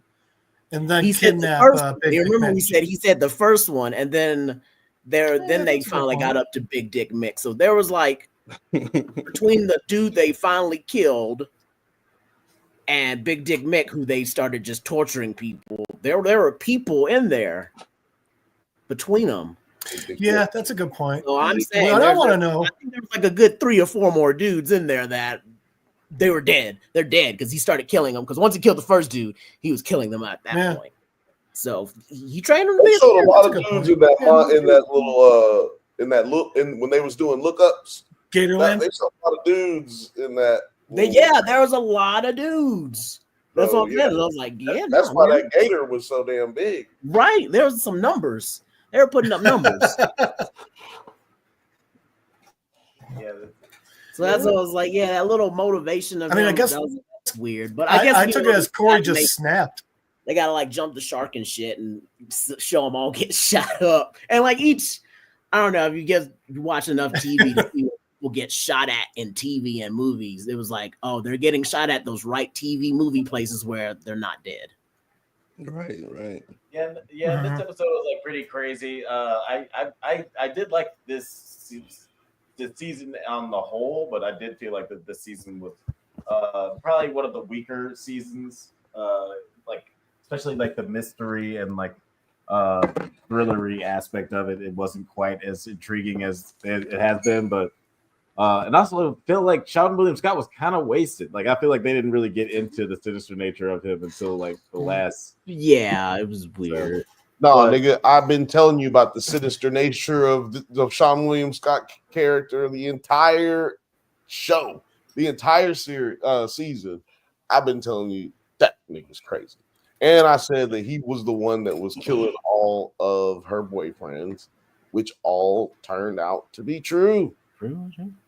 Well, here's something I'm also disappointed in, and I'm remembering this because I remember the last time I was on talking about this was the first episode, and we never went back to that flashback. I thought we would at least go back to it once, but we never went back to the old Tommy Weston flashback, and I felt like that kind of had some more stuff to flesh out. Yeah, like not much, we didn't, but at least like half an episode. We didn't go back to it, but I got the similar vibe when they were praying over Corey. How did I already forget his damn name? When they were praying over Stifler at the end, I got the same vibe as I got from when Bradley Cooper was in the first episode. That like this isn't a real preacher, but they're still doing like their best, and they're still they're actually trying, because this felt like the first time when they were praying, it wasn't just for show, you know. That's a great point. This felt like the first time we saw them pray with fear. Yeah, that's a great point. We were talking about that, like right, like when are we gonna see something from back then? And yeah. You know what? It's the exact same scene, because remember he was praying with the guy that was dying. He was like, "What do you want me to do with it? You want me to hang out? Like, what's up?" Like, can you pray with me? Exactly. Like, I guess. Yeah, that's you're right. That's the exact same callback to that scene. Then, good job, Jeff. That's a motherfucking great callback. Yeah, it's really interesting how they both mirrored each other there. And I did really like Sean William Scott in this season. I thought you were gonna say this scene. No, I love this. Things can be true. Oh man, the fucking Michael Jackson dance. It's terrible, by the way. It's not good. Oh. It's not a that was not moonwalking. That was sliding backwards poorly. Did they set this up previously and I missed it, or no? Did they talk about it? Dance scene that he's doing, but the whole what they're doing as like getting together as the two families and doing a talent show that was set up before when they in the last Lake House episode it up and said, "This is remember how we used to get together and do our talent show." So it was set up in that way. So I'm assuming the Michael Jackson thing was something he did back in. Apparently, probably with Kelvin, because he said he also had a costume. Yeah. But then the conversation kind of takes a 180 when Shovel or Corey says, "All right, now give me $7 million because I just had to kill my daddy for you." I was like, that's one expensive lap dance that he just charged them for. He didn't even touch nobody. This is a weird ass situation. You're not even gonna touch me. Yeah, Nine, what did you think about this turn? Did it feel abrupt? Did it feel like natural? Abrupt is exactly the word for me. Abrupt, I just did natural. not. In this whole episode as a total, I was just like, what is really going on here? Like, this feels so wedged in. But with his turn, like, I guess I was ignoring the signs because he did just seem like a much better person than his daddy, but he immediately went to his daddy's personality. Even the way that he was talking to his wife, I was like, what the fuck is going on here? Bro, I don't know Right. what kind of friends y'all got, but y'all need to get rid of them motherfuckers. Because if y'all thought that this nigga was acting any kind of normal this whole season, y'all need friends, man. This We nigga call was those- staring out into nothing half the goddamn season. Yeah, And then those are white friends. he yelled at his wife like when they were ripping in the first episode, he was like, hold on. Can you White friends. Yeah, we got you. Yeah. In his first episode, he yelled at his wife while they were like ripping. He was like, "Oh, let me try." Bitch, I fucking hate your stank ass. Yeah, that felt good. Yeah. Yeah, it He just got didn't pretty really early feel on that he was intriguing. like, yeah, Not intriguing, but he still was a fucking whole psychopath. Like, that's like what you get from him, like first introduction. At least that's what I picked up, you know. yeah. I How just for some else reason, are you supposed to talk to your significant other? Bitch, I'll fucking kill you. Ask Shannon Sharp. Anyway, Alex, what were you about to say? Just that I feel like maybe if we got a little bit more time with him as a character, just to flesh him out a little bit more, appreciate him a little bit more, like some of the other. Already. But yeah, then we get things get kind of crazy. The Gemstone brothers try to calm Corey down. Wife basically says she wants a divorce, and some things are revealed via Amy Lee's ghost. What did you guys think of that? Yeah, that was weird. Yeah, that was super weird.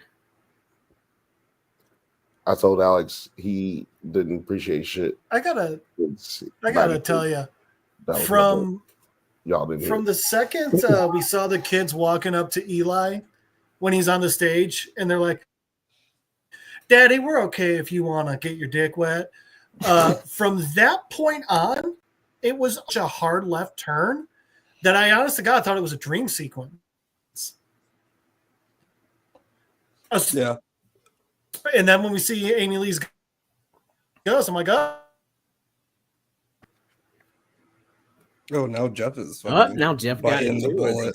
Look, I'm telling you, it is StreamYard. It's because I'm a white. I'm like, I think it's spreading. It's spreading. Well, I can hear you guys now. What? So Yeah, what I is the thought it was first a time dream that he sequence. It was sees just so out of character. ghosts? So much of Look, this, you know. the StreamYard has everybody fucked up right now. Everybody's talking at different times right this very second.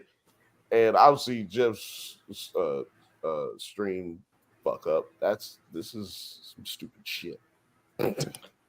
Jerry, when's the first time we see her ghost? I thought that was the first time we saw her. No, ghost. we saw her No, ghost. like in the episode. It's a few minutes before this. Or yeah. Oh, you mean Right, in yeah, this it's like a few episode? minutes right before this Just scene. before this. I Because thought you were talking about Kelvin it. is looking for something to clean up her Right, shirt, and then he right, sees her in the right, hallway, and it That's looks like why Kelvin goes in like, the what room. fuck is that? That's creepy as fuck looking. Mhm. Okay, yeah. Yeah, it just seemed like a kind of an odd resolution. Like I thought You that know, was like, they Keith could've- again doing that shit. Because remember how he dressed up and dropped it It like just Eli? seemed like an odd choice for them to drop it like that. I think they could have like had a little bit of a more creative way that they had Kelvin find it rather than it just be his mama. Yeah, it was 'Cause, interesting. I'm not mad at him or her ghost potentially leading him to something, but I would it would be cooler if it was leading him towards something a little bit more important than just the Bible and the gun. Right. But it was cool. I always love seeing Amy Lee. More like Amy Lee all the time. Oh yeah. Love me some Amy Lee. I got We'll bad get news. down. I don't think you're going to see her anymore. She's like Darth Vader. You can't use Amy Lee too much. Yeah. And the end of the episode during her like little speech or little voiceover, that was like my favorite part of the episode. I was like almost about to shed a thug tear from that because it was just so like emotional, heartfelt. It was great. Yeah, it's that was one of my favorite moments of the episode too. Like I definitely cried at that ending. And you know, this is obviously her narrating a letter that she wrote to Lori after she got divorced. She gave it to Eli. And he didn't read it until later. And it's like a really emotional moment. And I'm curious how you guys thought about this monologue, because I feel like she was, you know, talking about death and acceptance of change. But I felt like there was, in a meta way, she was also talking about the show and just being able to let go. And it's like, hey, this might not have wrapped up in a perfect little bow the way you wanted it to, but you know, that's life. Like, not everything goes. That's what all the people say. But was there parallel, or did you see something a little different with this monologue? We rarely get the closure we want. Yeah, it's just kind of like I want to see more of these people, but yeah, we're gonna have to let go. I can see it that way too. Just like a love letter to the fans. What about you, Terry? Yeah, I feel like it's the all right ending. Didn't like leave too many cliffhangers. It just did like some weird things this season that I wish could have gotten stretched out. And then, you know, it ended on episode 9 instead of like giving us an episode 10. I thought that was kind of a little short. So I felt like they shortened up the season, but they were kind of like wrapping up major storylines for me. Pretty sure every season is 9 episodes. Oh, have they been? Yeah. Oh, okay. Never mind then. But yeah, I feel like, you know, you got Kelvin and Keith getting married. You got what's the oldest child? What can I think of? Yeah, Jesse. Jesse, you know, he got his 3 sons kind of back on the right track and everything. You see, Gideon has found his calling to be like a skateboarding preacher with the help of his little brother. And stuff. Well, yeah, which is interesting because that's the same thing that Kelvin kind of found in season 1. He found his group. You know what I mean? Like, he was able to transform it into the big youth group thing. With, I mean, that being said, I still would have been fun.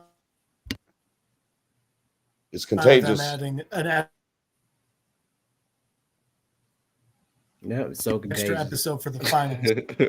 And then I'll say, and with Judy and Jeff, DJ, you know, they got they finally are like can agree with each other and can speak more honestly and candid with each other. And now they also have a monkey child that they take care of or whatever. Right. Monkey child. So I think maybe if Judy had gotten like pregnant and had her first kid, that might have been a better ending for me. I would like to see them as actual parents. Yeah, I love the idea that more of the character development for hers to finally become a mom. Did Terry just skip? Oh no, that was probably us. Oh no. You're good. No, you're good. That way you know I'm live. I'll just do this. Yeah. I was tripping. But yeah, I feel like our camera which is skipping, but our audio is good. So my bad. Yeah, I can hear you fine. But yeah, I feel like everyone got a real good series finale wrap up. I think it's weird because it's like the season didn't wrap up right, but the series wrapped up right. Does that make sense? Yeah. It wasn't my favorite season, but it was a really solid finale. Like, I'm not mad at the way it wrapped up for the characters at all. Nine, like, what did you think about BJ and Judy as a character arc, like wrapping up at the end? She, I think she has some of the funniest lines in the episode. Fuck it, munch it, or punch it, whatever you want me to do, I'll do it. And I also noticed something because in this episode, I've never really seen her go out of her color palette. Like, she always typically wears blue, but she was like wearing like blacks and reds. And then it was super shocking when she was the first one to get shot. I was like, holy shit. I was not expecting that at all. Right? And what was it? When she's like, we respect the troops, but we're going to take this monkey or some shit like that. That was pretty funny. He's setting up his pole again, getting back on the pole. That's growth right there. That's real healing. I truly study these dudes and the writing style. And that's probably why I was able to pick up on certain things. Because, especially in this series, they always start out with some shit that don't have nothing to do with nothing. But then they've set the breadcrumbs from the first episode that seemed like minuscule things that were taking place in the episode, but in fact, they were very important to what would be going on in the last episode. It's always the last episode. It's never like every one of these last episodes in the series have all been detached pretty much from the whole, mentally detached, visually detached. But when you go back and watch it, you're like, oh, this is what they were doing. Okay. And yeah, so it's a weird way that they write, but it's because it's coded, but it's almost like inside jokey. You know what I'm saying? While telling jokes, while they're also being inside jokes, and you don't get the inside joke until you watch the last episode, and then you go back and watch everything else, and it's just like, what? These dudes are crazy how they write. Yeah, it's a really interesting writing style for sure. Any more final thoughts on this finale before we move on to our final topic of the night? T, I'll let you go first since you were waiting in the wings for so long. I was a little upset Baby Billy just canceled the show. Like, just get that young actor again to play Tinges. Like, you did all the filming for everything, and like just hire a new director and you just be hands off. Like, just like you said, it's gonna cost my nieces and nephew millions and millions, but that's okay. I quit. I want to see my family. That's what's important to me now. Yes. Like, sound like you got off the cocaine. Don't cancel the damn show. And then he walks up to that kid and he's like, you ain't crippled no more, boy. Walk, keep on walking. Like, why did this nigga get supported? Yeah, but it was very Baby Billy way to end things, to be like, you know what? I don't give a fuck how much billions of dollars this costs somebody else. But it was a weirdly kind-hearted moment for a character like him. Do you have any final thoughts before we move on? Talking to me? Yeah, the guy with the number for the name. I thought you said T. I heard T too. Shootout scene was pretty crazy. I did not think that like Dr. Watson's arc was going to end that way. It was really sweet for Judy to admit that like she was just like the monkey. It was just like super stupid way for her to like come to terms with who she is. But it was pretty funny. But But yeah, overall, like it was a decent episode. I think I get what you guys are talking about.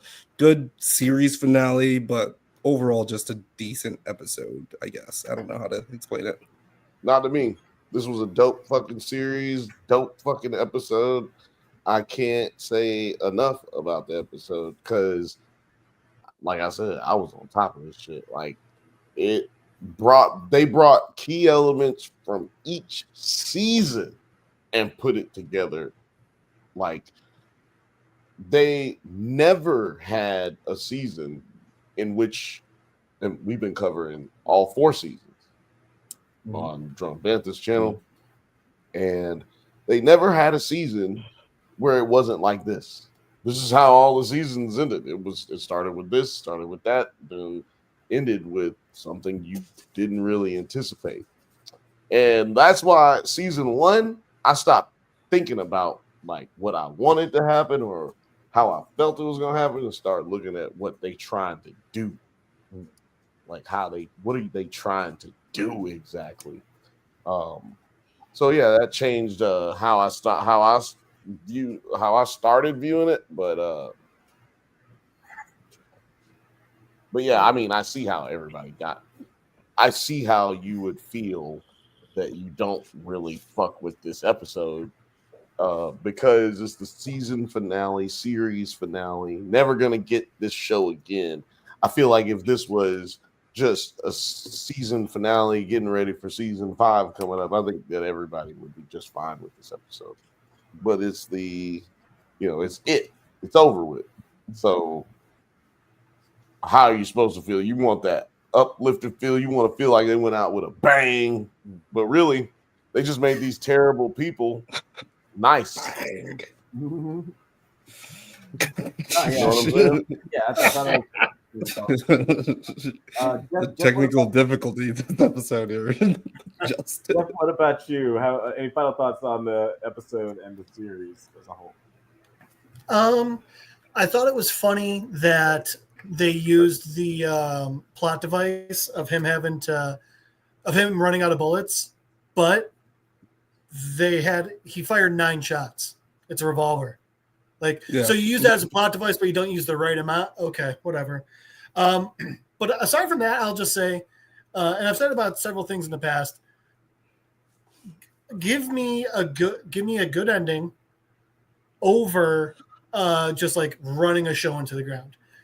You took the righteous gemstones, you ended it when it was still good. That's the sort of thing I love. Now, don't bring it back. Go make me another series, which it's Danny McBride. I have no doubt he will do that. Or and I'm excited Baby Billy spinoff. Yeah, that'd be cool. Especially like a younger Uncle Baby Billy. That'd be dope. Or Teenjus. Teenjus. Oh my God. What if they give us Teenjus, but it goes from the kid as Teenjus to Baby Billy as Teenjus, back to the kid as Teenjus, and they don't address it. Every now and then, Walter Goggins just steps in and plays the role.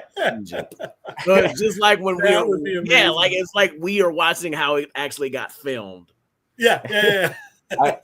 I on paper that sounds hilarious. I think in execution that would be the worst goddamn thing I'd ever seen. Yeah, maybe an hour-long special. Their holiday special. Yeah, just like special. a one-off, like 45-minute special type deal. These guys are tired of doing this. If it was up to them, I'm positive they would only did 2 seasons. Like Best Principals, they typically do not like. They didn't want to do more than 2 seasons with Eastbound and Down, but money is a motherfucker, and they've got more money than they know what to do with at this point in their lives. So they don't really take out those risks. They're not trying to just do a bunch of shit that they don't want to do, and they're not trying to do anything that's rushed. So they like, if you read anything about this season and how they approached it, is they were pretty much done with this season. Like they're done with this show. They feel like they wrote this before they even started writing. They were like, these characters have gone as far as they can go. Like we really can't take these people anywhere else. because they're fucking terrible people. You know what I'm saying? And we got the only arc that they can have from here is being better. Because it wouldn't surprise you really if they all died. It really wouldn't. I'm kind of surprised nobody did die.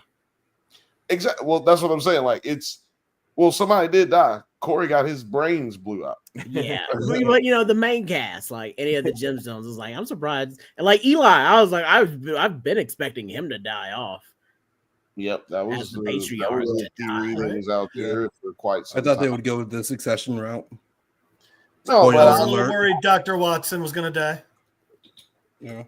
As morbid and pessimistic as this show can be, this definitely felt like a more optimistic season, and ultimately, a nice optimistic finale for the series. Nothing bad happens to the Gemstones. That is the whole point of the show. Is like, they're protected somehow.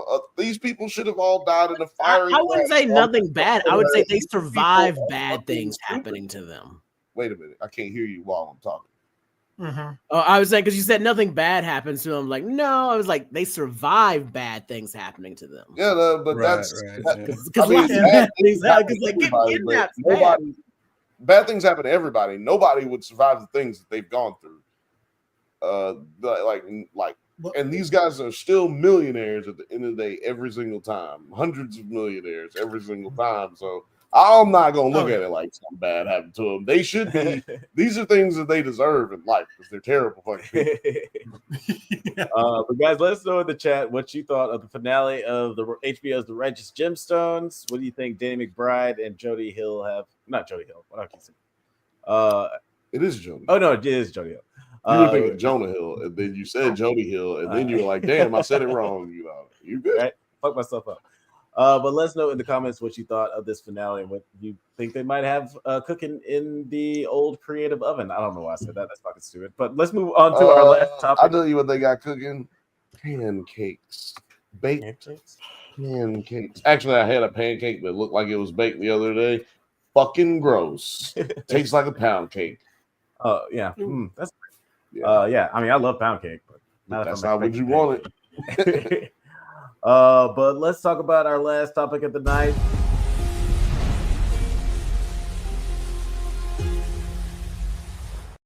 Who? Oh, that's right. The Last of Us season 2. Yeah. Before we get into the nitty gritty of this crazy episode, let's get some initial thoughts from Jeff. What did you think of this episode?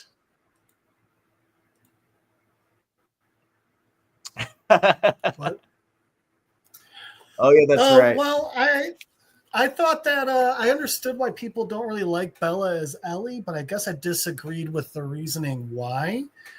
Interestingly enough, you watched this too? I think part of the reason why people dislike her as Ellie is I sure fucking did, and I beat the first game over the weekend, and I'm halfway through the second. I think this motherfucker watching the game, watching the show, playing the game. There's not enough hours a day. How did you watch all of this? I didn't do a lot of sleeping this week. I think part of the reason people dislike Bella is because of how good of an actor Ashley Johnson, who played Ellie in the game, was. Ironically, I was actually I thought that Caitlin Dever would have been a good Ellie for the show, but she's Abby in the show. She looks so much like her. They look so similar, don't they? And I feel like she can act. I feel like she could have naturally pulled out Ellie more. One of the issues I have between the show and the game is in the game, Ellie's annoying because she's like that little kid pushing boundaries. In the show, she's just annoying because she sucks. And that kind of keeps coming through. Also, I think the second game's better than the first so far. But this episode specifically, it was good. I liked how they delved into the scars stuff a bit more. I think the route that they're going with Dina and Ellie is both it keeps up with the game, which I enjoy. But I like the actor who's playing Dina. I think she's really good. She was obviously better in her Marvel movie, Madam Web. But yeah, outside of that, I really enjoyed it. I'm very excited to see her.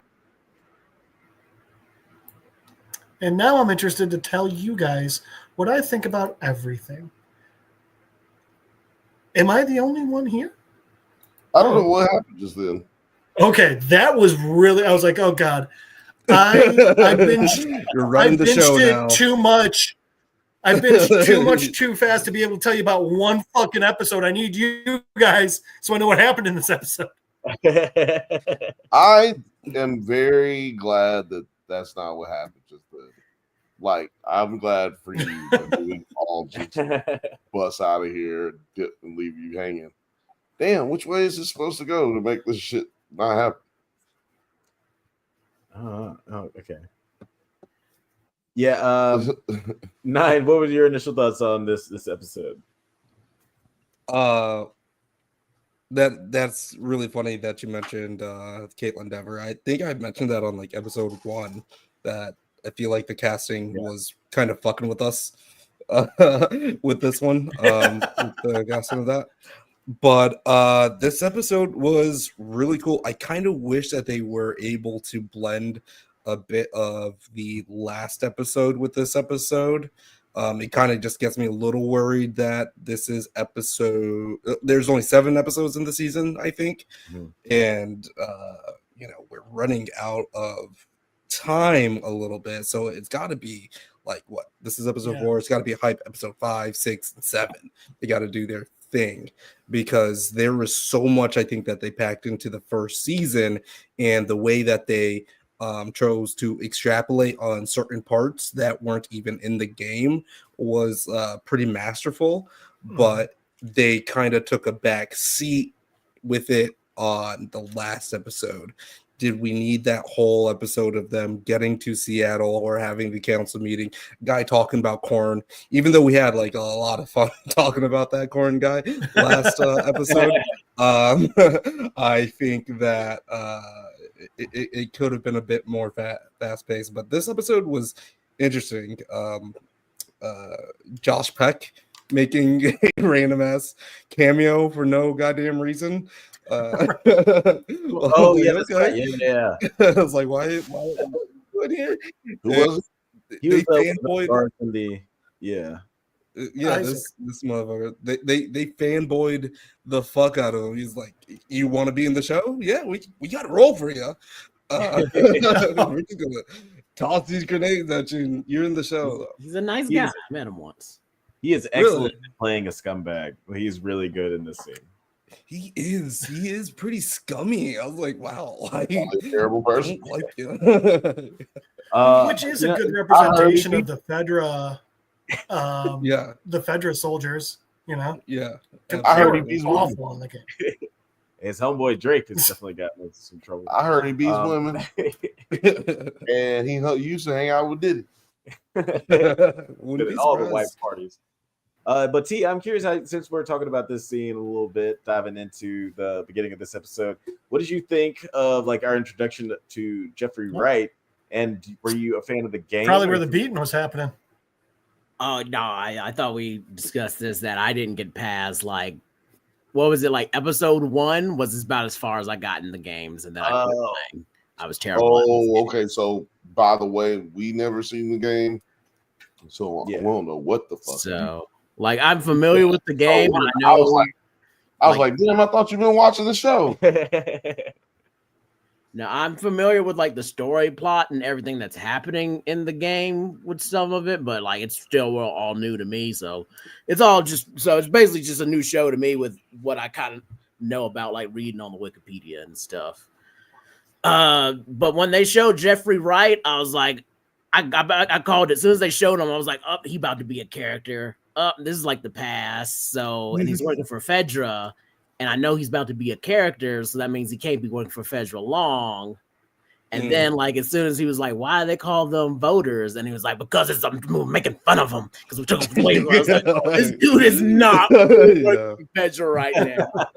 And like, he's like real chill when like there's clearly surrounded, and they're like, "Hey, it's like protocol that we all get out." And he's like, "Man, fuck protocol. Protocol is you shut the fuck up. You listen to me." And he fucking bounced out on him, and he's like, "Hey, little new kid, you don't seem too fucked up." And then I was like, that's when I really knew. I was like, yeah, he's picking out that new kid because he doesn't seem too fucked up. But I was like, how is he gonna get him? How is he gonna get him? Just toss 2 grenades. Yeah. Grenades don't explode and you like die in a fire. Can you play that scene real quick? Can you play that scene real quick? Because just when he walks back, because he walked back so smooth. So smooth. I was kind of like, what is he doing? Like, just threw his grenades into the thing, like bloop bloop, and just closed it back. It wasn't like he wasn't rushing. He didn't say nothing sweet to him and be like, "Fuck you, Fedra. I'm with Wolf." They didn't even know, because like, what would you do if like your captain comes up to you and just throws something at you? You'd probably catch it and be like, "Oh, I got it, Captain." Yeah, he didn't say nothing. He didn't say nothing like, "Hold on this." That's what he should have said. "Hold on this." That would be crazy. And just bloop, bloop. Yeah, it's a crazy introduction. And correct me if I'm wrong, later on when we see him in the present day and he's torturing the Scar, that dude that he recruits, I guess, in that moment, that's the guy who's like totally a zealot for his character, right? Like he's the one who's like, "Hey, shut the fuck up," like talking to the other guy. Who's like, "Man, I don't know about this torturing people." He's like, nah. My boy Isaac knows what he's doing. He knows what's up. Mm-hmm. I was there the first day I saw him. That was the same character. Was it the same character? I don't think so. Yeah. I'm gonna say it was because it makes it seem cooler. It definitely. I like that idea way too much for it not to be. Whole time, I ain't mad at it. I was just like, I don't know. I don't think it was. It's one of those things where it's like I like it so much I don't want to verify it. I'm just don't want to. Yeah, I was like, I don't even want to look that up. And then later on, Ellie and Dina's first day in Seattle sees them stumble upon the remains of the conflicts between the Fedra and the Wolf. So we get little taste of this crazy conflict between these two military factions. They hide out in a music store where Ellie serenades Dina. Super exciting scene. At night, they stumble upon several Wolf soldiers brutally murdered by the Seraphites and evade the incoming Wolf backup squad. And the two escape Wolf and the infected in the subway, but Ellie is bitten while saving Dina. And actually, exciting scene. What did you guys think of Dina and Ellie's first day in the big city, Seattle, Rainbow Pride City? Nine, I'll let you go first. It was awesome. Rainbow Pride City. I did think that was funny. I wonder how many people like review bombed it after that just little part. On IMDb while you're talking. It probably got review bombed to fuck. But yeah, epic first date. Like, at what point do you just like turn around and just be like, all right, you know what? They got some shit going on here. We could just come back later. I'm sure everyone will be fucking dead, and we don't have to actually deal with this right now. They got their own things. But yeah, it was cool. I think they really amped the tension and the scenarios up for, setting up all these building blocks for what's going to come in the next episode. So it was pretty cool. Yeah, it's funny that they don't see the poetry in what's going on. They're going after, they're trying to get revenge on for someone and incite violence. And then they're walking into a city that has been torn. Be careful by how much you show and on they've lost this. their humanity. So it's interesting, like that they don't walk into this whole situation and just like, hey, maybe we shouldn't turn into what this is. Maybe inviting more violence into our lives isn't the way to go. What I meant, it sounded like that skulls and dead. Right. I'm not gonna show Big Dick Mitch Hey, why these two niggas Right? Yeah, have just got Why do you have tortured dick in my face. Just tortured why dick. do Big Mitch and that motherfucking dude have the same little dick? Why do they have the same prosthetic? HBO is the pioneers of showing dick. I think that was the same dick. Yeah, they had Oz. It's the same. Oz was the first show to do that. And yes, Terry, yes, that's what I'm saying. They had One the prosthetic same dick. It's like the boots from Super Mario Brothers were used in Face Off. It's Yeah. like, They used the props. same prosthetic dick for Uncle Baby Billy. It's the same I dick. love it. I would love that was true. Just rub it into some dirt. Yeah. That one prop studios. That Everybody dude uses the who same was at prop the door studios. was the guy from the beginning, and then also that was a prosthetic dick that was used by several people. Now, Alex, you said that you didn't really like Sharing is caring. It wasn't an exciting scene, but did you like the scene? Which scene? This scene where Ellie is serenading Dina with this song, and I like this song, and I like this cover of it. Hell no, fuck but this scene. I was like the first 15-20 seconds of it, I was really, really feeling it. I was like, oh, so she's gonna sing the whole song, huh? All right. Oh, so you just gonna sing the whole? Oh, second verse. Oh, second verse. Oh, okay. Oh, they're like, oh, we got the rights. They're like, no. Warner Discovery, Nah, son, Warner we got Brothers the Music rights. probably owns this. Oh yeah, that's So right. yeah. But no, I really liked how what the scene was trying to do, but I just felt like it went on for a little too long. Yeah, I agree with Othelia said, I don't know, Bella's doing that bad. I beat both games and it's the same damn near to me. Maybe they were optimistic. Well, quote unquote, maybe they were optimistic. That had me weak. Yeah, that kind of it had me internally weak. I was watching it early in the morning this morning at by myself. So it was are you trying to move your camera in solidarity with ours, Nine, or is it just you're just rolling around? I'm rolling around. I was like, damn, Nine got camera problems too. This is motherfucking No. I Got was hooked on the tripod.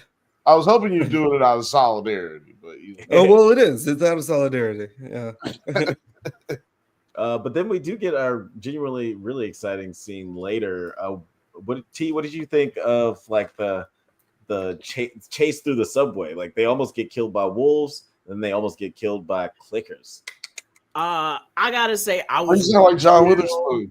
real mad at Dina's character, the way she kept like move, or I would just say the acting blocking that they gave them to do. Because like a lot of times when the clickers and shit were getting close to him, it was because she kept doing this. Oh, they still coming. Yeah, I kept thinking that out. And I was like, oh, they still coming. And I was like, bitch, stop stopping. Run. Like, stop stopping and looking back. What are you looking at? Like, they're always the whole still time coming. she's like, oops. But you don't know that that's visually what you said is boring. And because I said the same thing when I was watching. I was like, yeah, but this would be boring as fuck if she wasn't turning around going, if both of them kept doing that shit, like turning around being like, oh my God, no, bitch, it was oh my God earlier when you already left. Like, bitch, keep moving. Like, why are you still trying to confirm that they still chasing you? They still chasing you. Jeff, I don't know if we heard how you felt about the music scene plus leading into this scene too as well. How'd you feel about these teams, man? And also, I know you played the game. How did in relation to the game? How was it for you? So I agree with you guys that the music scene was good, but too damn long. So one interesting thing about it.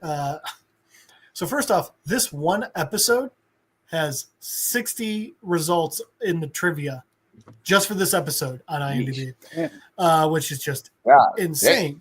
But but one part is evidently Isabella Merced, the actor playing Dina, when like she was like crying during that scene, that wasn't intentional. Like she was actually trying not to and having a really hard time because she just felt Bella Ramsey was quoted as saying her voice was angelic and pure. So I thought that was really cool that it actually elicited that. I thought it was pretty fast how quickly they went from the music store down to the whole tunnel clicker wolf chase scene. But that's also because when I play a game, if I'm not like intentionally trying to get through as quickly as possible, I like to do as much as I can before I continue progressing with the story. So I think that's part of why I thought it. One interesting thing is, so there's a bunch of optional things you can do in the game at this point, and the music store is one of those optional things. So I did think it was interesting that they chose this part to keep in the show, but I also liked it. I felt it was fitting. I felt it's highlighted the fact that Joel actually did spend time teaching Ellie to play, and just her connection with Dina and how she's now sharing that part of herself that she got from Joel with Dina. So I liked that as well. My question for you and for those in the chat who may have seen it as well, is that a playable, doable thing in the game? Which like part? do where she plays the mic, like when she plays the guitar, when she plays the guitar, does that not happen in the game, or am I wrong? Yeah, it does, but it's actually a really cool way of doing it. So you can play guitar in the game. You can skip it if you want to, but it's also, usually it's like, all right, hold the joysticks this way and hit the buttons. In this one, it's one of the joysticks you can use to select the different chords, and then the thumb pad on the remote, you actually strum up or down on it to strum the guitar. Okay, that's cool. Well, I didn't know that part, but I was pretty positive that she does play the guitar. Wasn't sure if she played it for old girl, but the other thing I wanted to point out is that old girl who plays Ellie's baby mama, Dina, Isabella Merced. She hot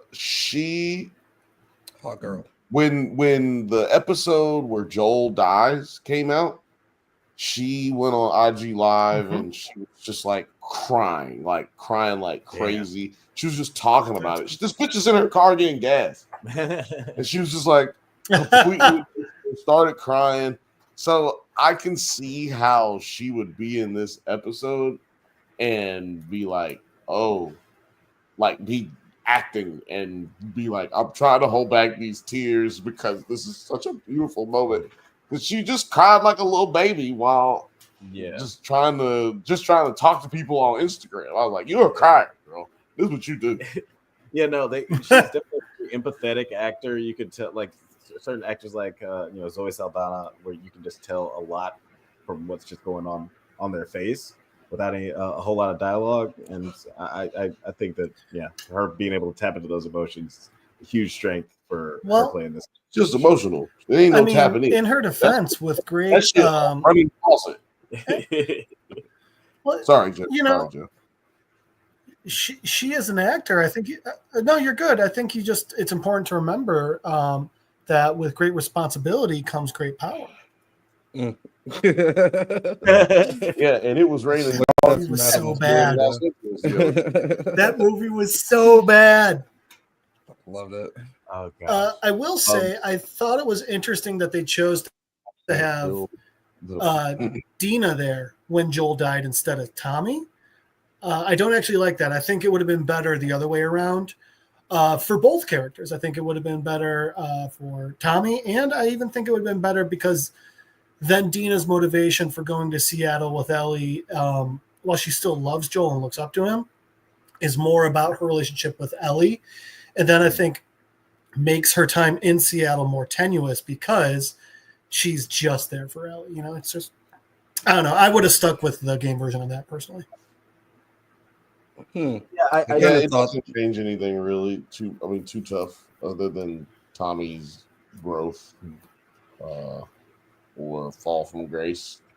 I thought it set up like a really great motivation for her because of the fact that she was there and it wasn't just like ride or die for my new girlfriend or whatever. It's like I was there and I couldn't help out, and now I do want to live up to this, better ideal. Yeah, but I could see it both ways. I personally would have preferred Tommy, but hey. Yeah. He says Ellie was ready for fighting a small band of killers, but now ready to go into a war zone. They all in over their heads. Yeah, and that's what I was like, man. At what point do you even like turn back? At the point, I would have saw all them bombs dropping and shit going off when they were looking at it, and it was like, boom, boom, boom. I would have been like, right. Let's just wait. You know what, girl? Yeah, they're definitely about to kill the fuck out of each other. You know what we got to do? We need to go throw you a baby shower. We need to go back and have you a baby shower. Exactly, What are we doing? We need to have a baby shower. Yeah. And then, we got to get ready for the baby and then preschool and all this. She'll probably be dead by then, right? Yeah, no, this is we got like the recon. You're watching. This is kind of like when you and your homie are hanging out. He's righteous. You know, he one of them righteous motherfucker, them hotep niggas. And he like, yo, we gonna take down the government. Let's go. And he got a whole bunch of guns and he hand you some guns. And he like, we finna go. We finna go. Where we going? We going to Washington, son. We going to take over. You be like, I did not. Othelius, can you please make Ellie into a hotep? Like, you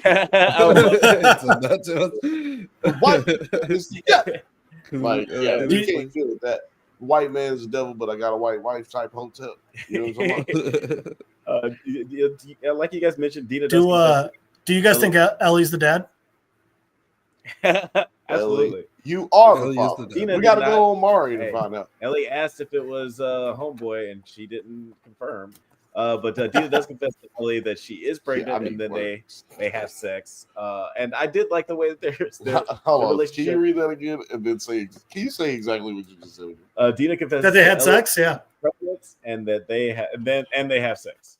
And they have sex. This is just so funny. You're like, and they have sex. Okay.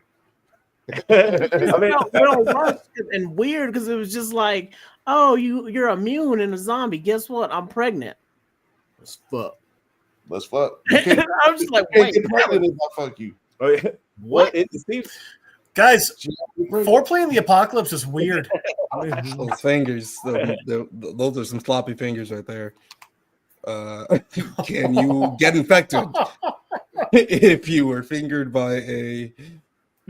Yeah, I would wait about tinted meat. I mean, Jeff, if a girl you're interested in was like, hey, I'm pregnant with somebody else's kid, let's fuck.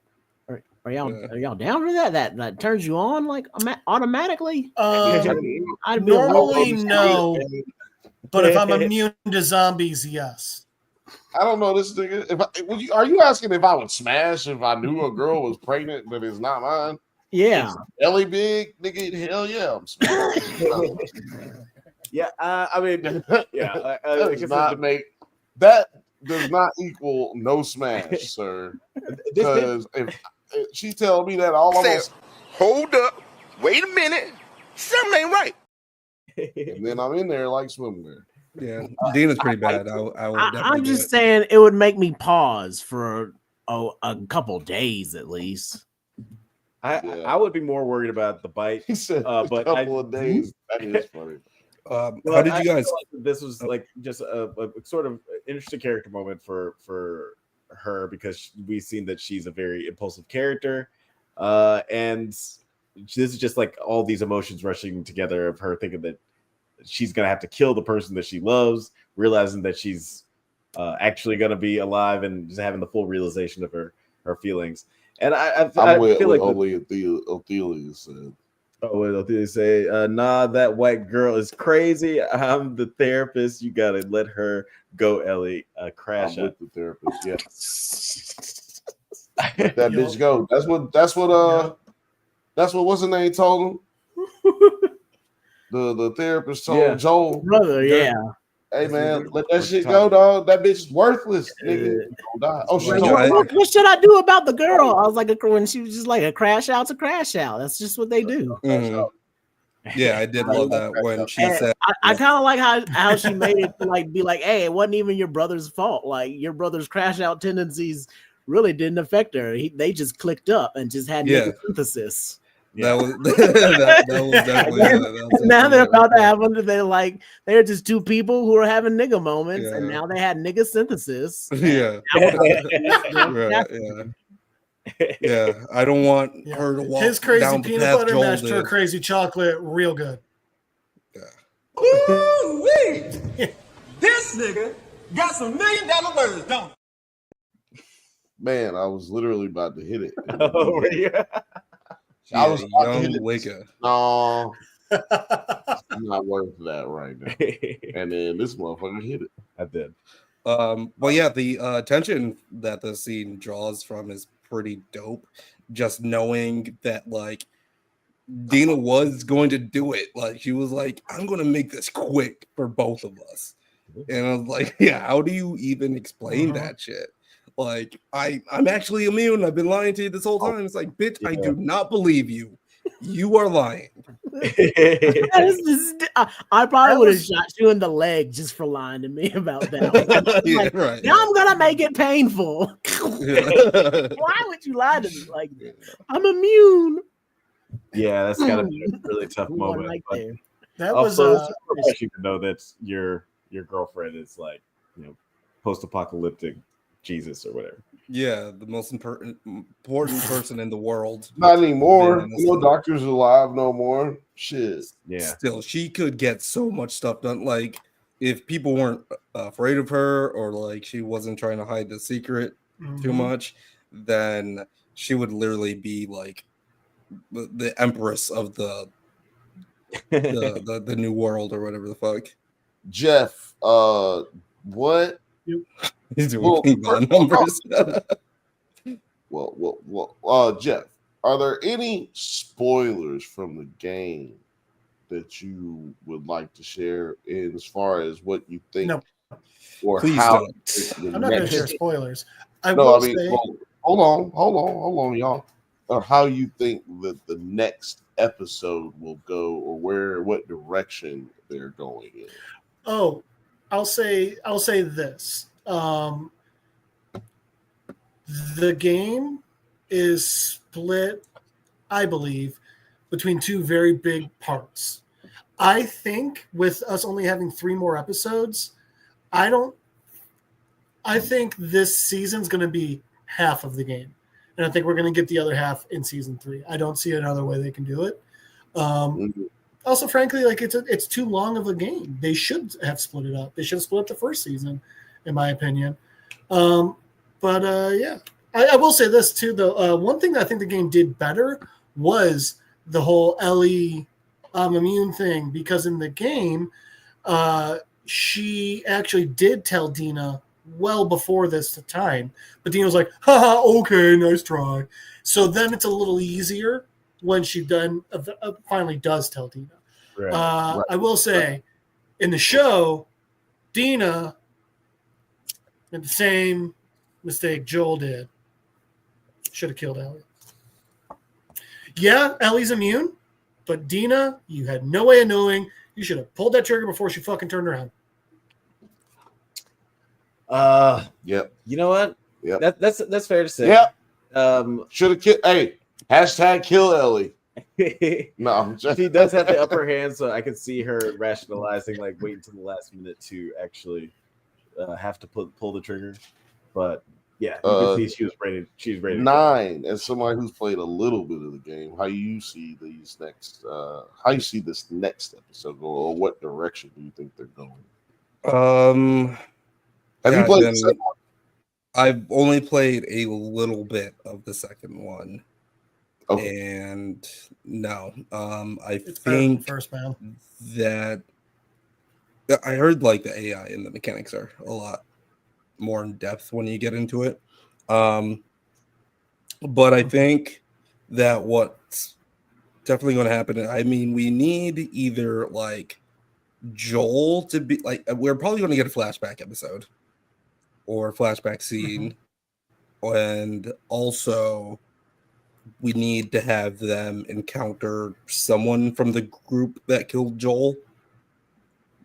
Maybe it's not Abby or Caitlin Devers' character, but something like that. And yeah, that's all I know. All I've been doing is actually watching the side-by-side comparisons, and I didn't even do that this week, is like, you know, like how did this scene happen in the game or whatever. Watching Paul. Right. Yeah, so I haven't really been You've been watching Paul. Been watching Heavy Spoilers. Yeah, I've been watching Heavy Spoilers. So but I haven't watched them this week. For those who really want, and I don't do this shit, but for those who would like to be enlightened on more about the game, like very minute details and how they relate to the show, I think that you should go check out Heavy Spoilers channel and his coverage of this, as well as watching ours, right? Because you want to watch ours because we're hilarious. He's just a very good writer. Sure are. We're hilarious. Sure is.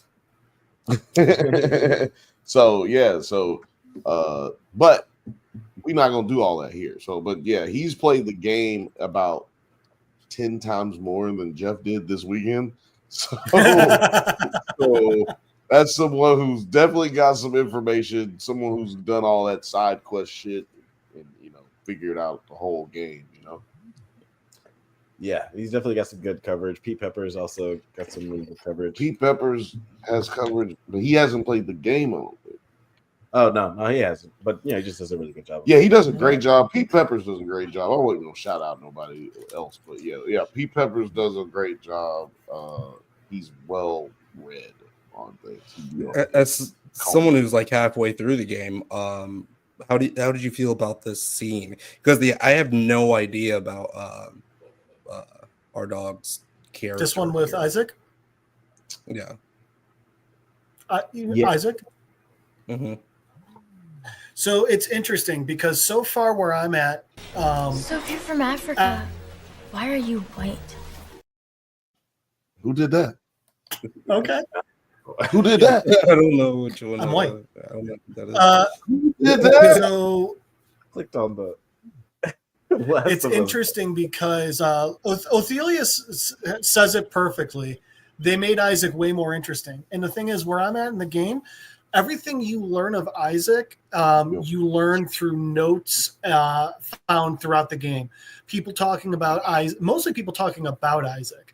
So it's really interesting the way they took that information and made it into this. I think they've done what I consider a faithful extrapolation of it.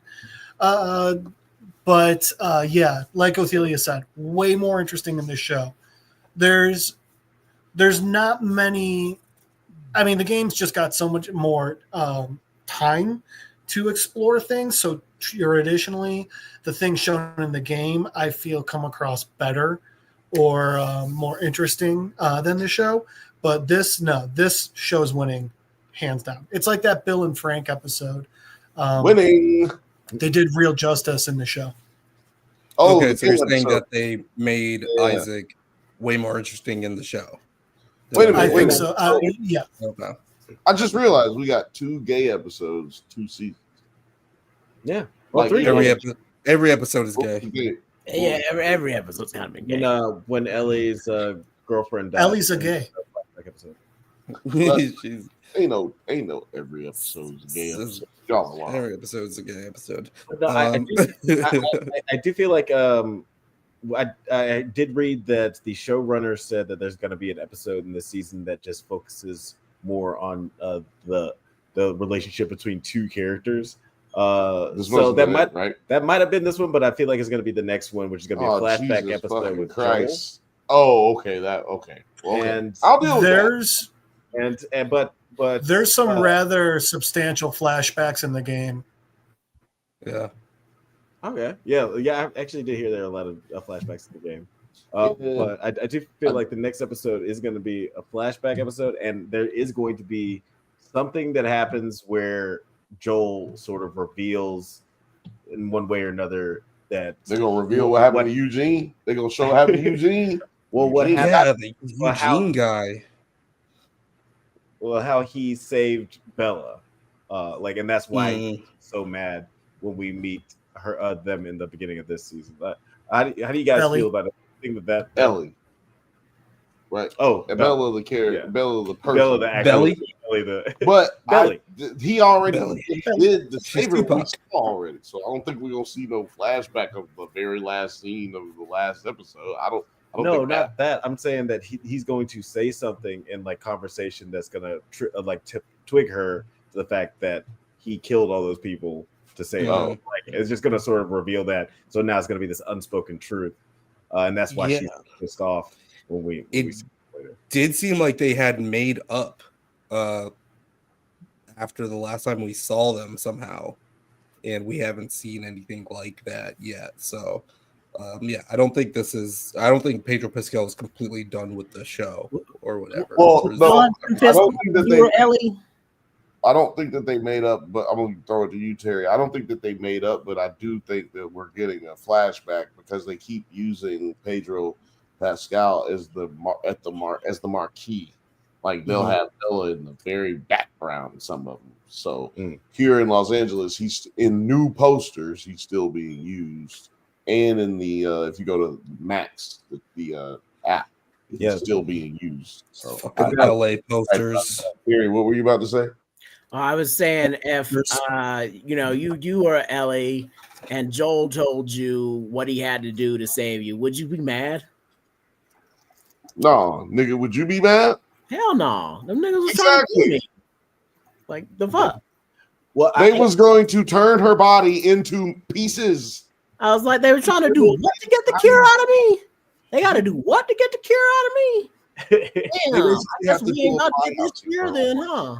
That sucks. Well, I did like how I can't even remember the moment. I wish I did earlier in the season where they just sort of implore that she has a lot of guilt about surviving. It's like, oh At some man, point in the game, yeah. Well, no, some point in this season, like there was some conversation that she had with like Tommy or something, and they said something about like living. No, it was the dude Jeff, or Jesse. Jesse, Asian dude. Asian dude. My name's Asian dude in the show. You got it. Where basically he says something that makes her feel guilty about being alive, and you see it show up on her face, and it makes me think that she feels guilty. Is like if I sacrificed, I could have sacrificed my life for the betterment of this whole society, but now I'm just alive and just surviving, and for what? So I feel like to she has live, a lot of nigga. To live. Why do they all fight? Why are they trying to bust the pipes open and risking motherfucking fat head mushroom people running over them? It's because he wants to live. Just seeing how society is now, most people suck. It's like, I don't really want to save this. What am I saving after all? Y'all can look, once I die of natural causes, you can have my brain, but not anymore. You ever seen them interviews with people who like jumped out of windows, try to kill themselves, but somehow they miraculously survived. And the view from halfway down. And then exactly, because halfway down they go, I don't want to die. and then that's different. But that's different. Alex got it 100%. That's different and crazy. All of them. Julia said Alex got it 100%. Well, it's different. It's different because that in that instance, that person that's suicidal, it's because they're thinking about themselves, their pain, and things like that. Whereas in Ellie's situation, she was thinking about what she could do for everyone else. She wanted to feel meaning. This was meaning for her. And, all the people that she lost in her life, there had to be a reason. This journey she took across the country and all the terrible shit she went through with Joel, there had to be a reason. So in Ellie's world, it's not, oh, I don't want to live anymore. In Ellie's world, it's I want it to mean something, and I want it to be important, and I want it to matter. And I'd be happy that Joel saved me. But Ellie in the game and the show, I think in both would not have been happy if she found out. All that being said, Joel should have let them kill that girl. I think that both things are true. Like, I think everything you said was more eloquent than what I said, and also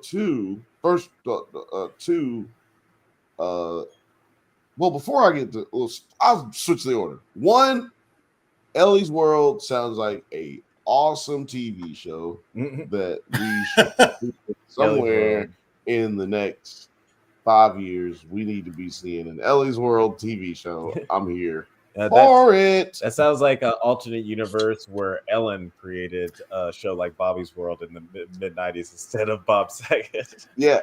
Oh, I was thinking Ellie and like one of the survivors in her basement, like Wayne's World.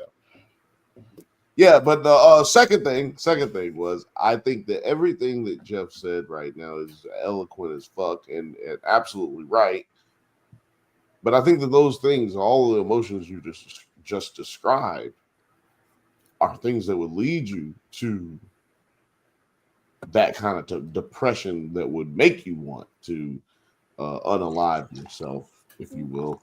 And I think that, not that she will or wants to, but I think that that's the kind of level it is, like, to what, because I was speaking to what Alex was saying, is just like you said, and you mentioned it too, I guess, a little bit, like, she had a purpose when they were on their way to Denver, but once Denver blew the fuck up, they have, what is your purpose after the fact? And like you said, her finding out would make it to where she probably would drop into that type of depression. Yeah. What I think is like interesting about the show is like it kind of just comes down to did Joel deserve it? Or was the vaccine going to work, right? Like, wouldn't it have worked? And I think that like this show, it like has to, it like the narrative almost has to like make you believe that Joel really did say fuck the world and saved Ellie, right? Like, it was actually going to work. It's science, man. Why won't you say it? Why won't you? Such a disservice, Why won't you just say it, Nine? It's. Why won't you just say it? It is. Othelius' next comment. Yeah, she was pretty the flowers. Yeah, I didn't see the I'm not sure with how it happens in the game, but I just thought this scene was masterful. But yeah, again, like was Joel right or was he wrong? I think we have to like consider the fact that the narrative really only works if Joel literally did just like doom humanity to not get the vaccine. No, definitely the vaccine would have worked. That's 100% a fact, because what they were saying, now this is the thing, the reason it would have worked is because they pointed out that it was too risky. It might not work if they just use her blood or a piece of her tissue. That's probably not, like they didn't want to take that risk. Like, that is enough, because that's not enough. Scientifically, you need a better sample than that. And if you don't have if you're going to take, if you are in times in which this is all experimental and we're not talking about trying to actively come up with something to save lives, yeah, we can risk the blood sample. But yeah, they were going to chop up her entire body into very little pieces and extract whatever was there to create the vaccine. they were talking about spinal tissue. You're talking about brain tissue. You're talking about because you got to figure out why her blood developed the way that it did. So you have to study it on a microbial level. Well, and yet they were saying I don't think it would have worked. Well, I mean, that's how they got. That's how they got. It has to work. I don't think that because the vaccine would literally have to do something to your genes. I think she's immune due to her genes, and you can't. Well, yeah, she's immune because her mom got bit while she was pregnant.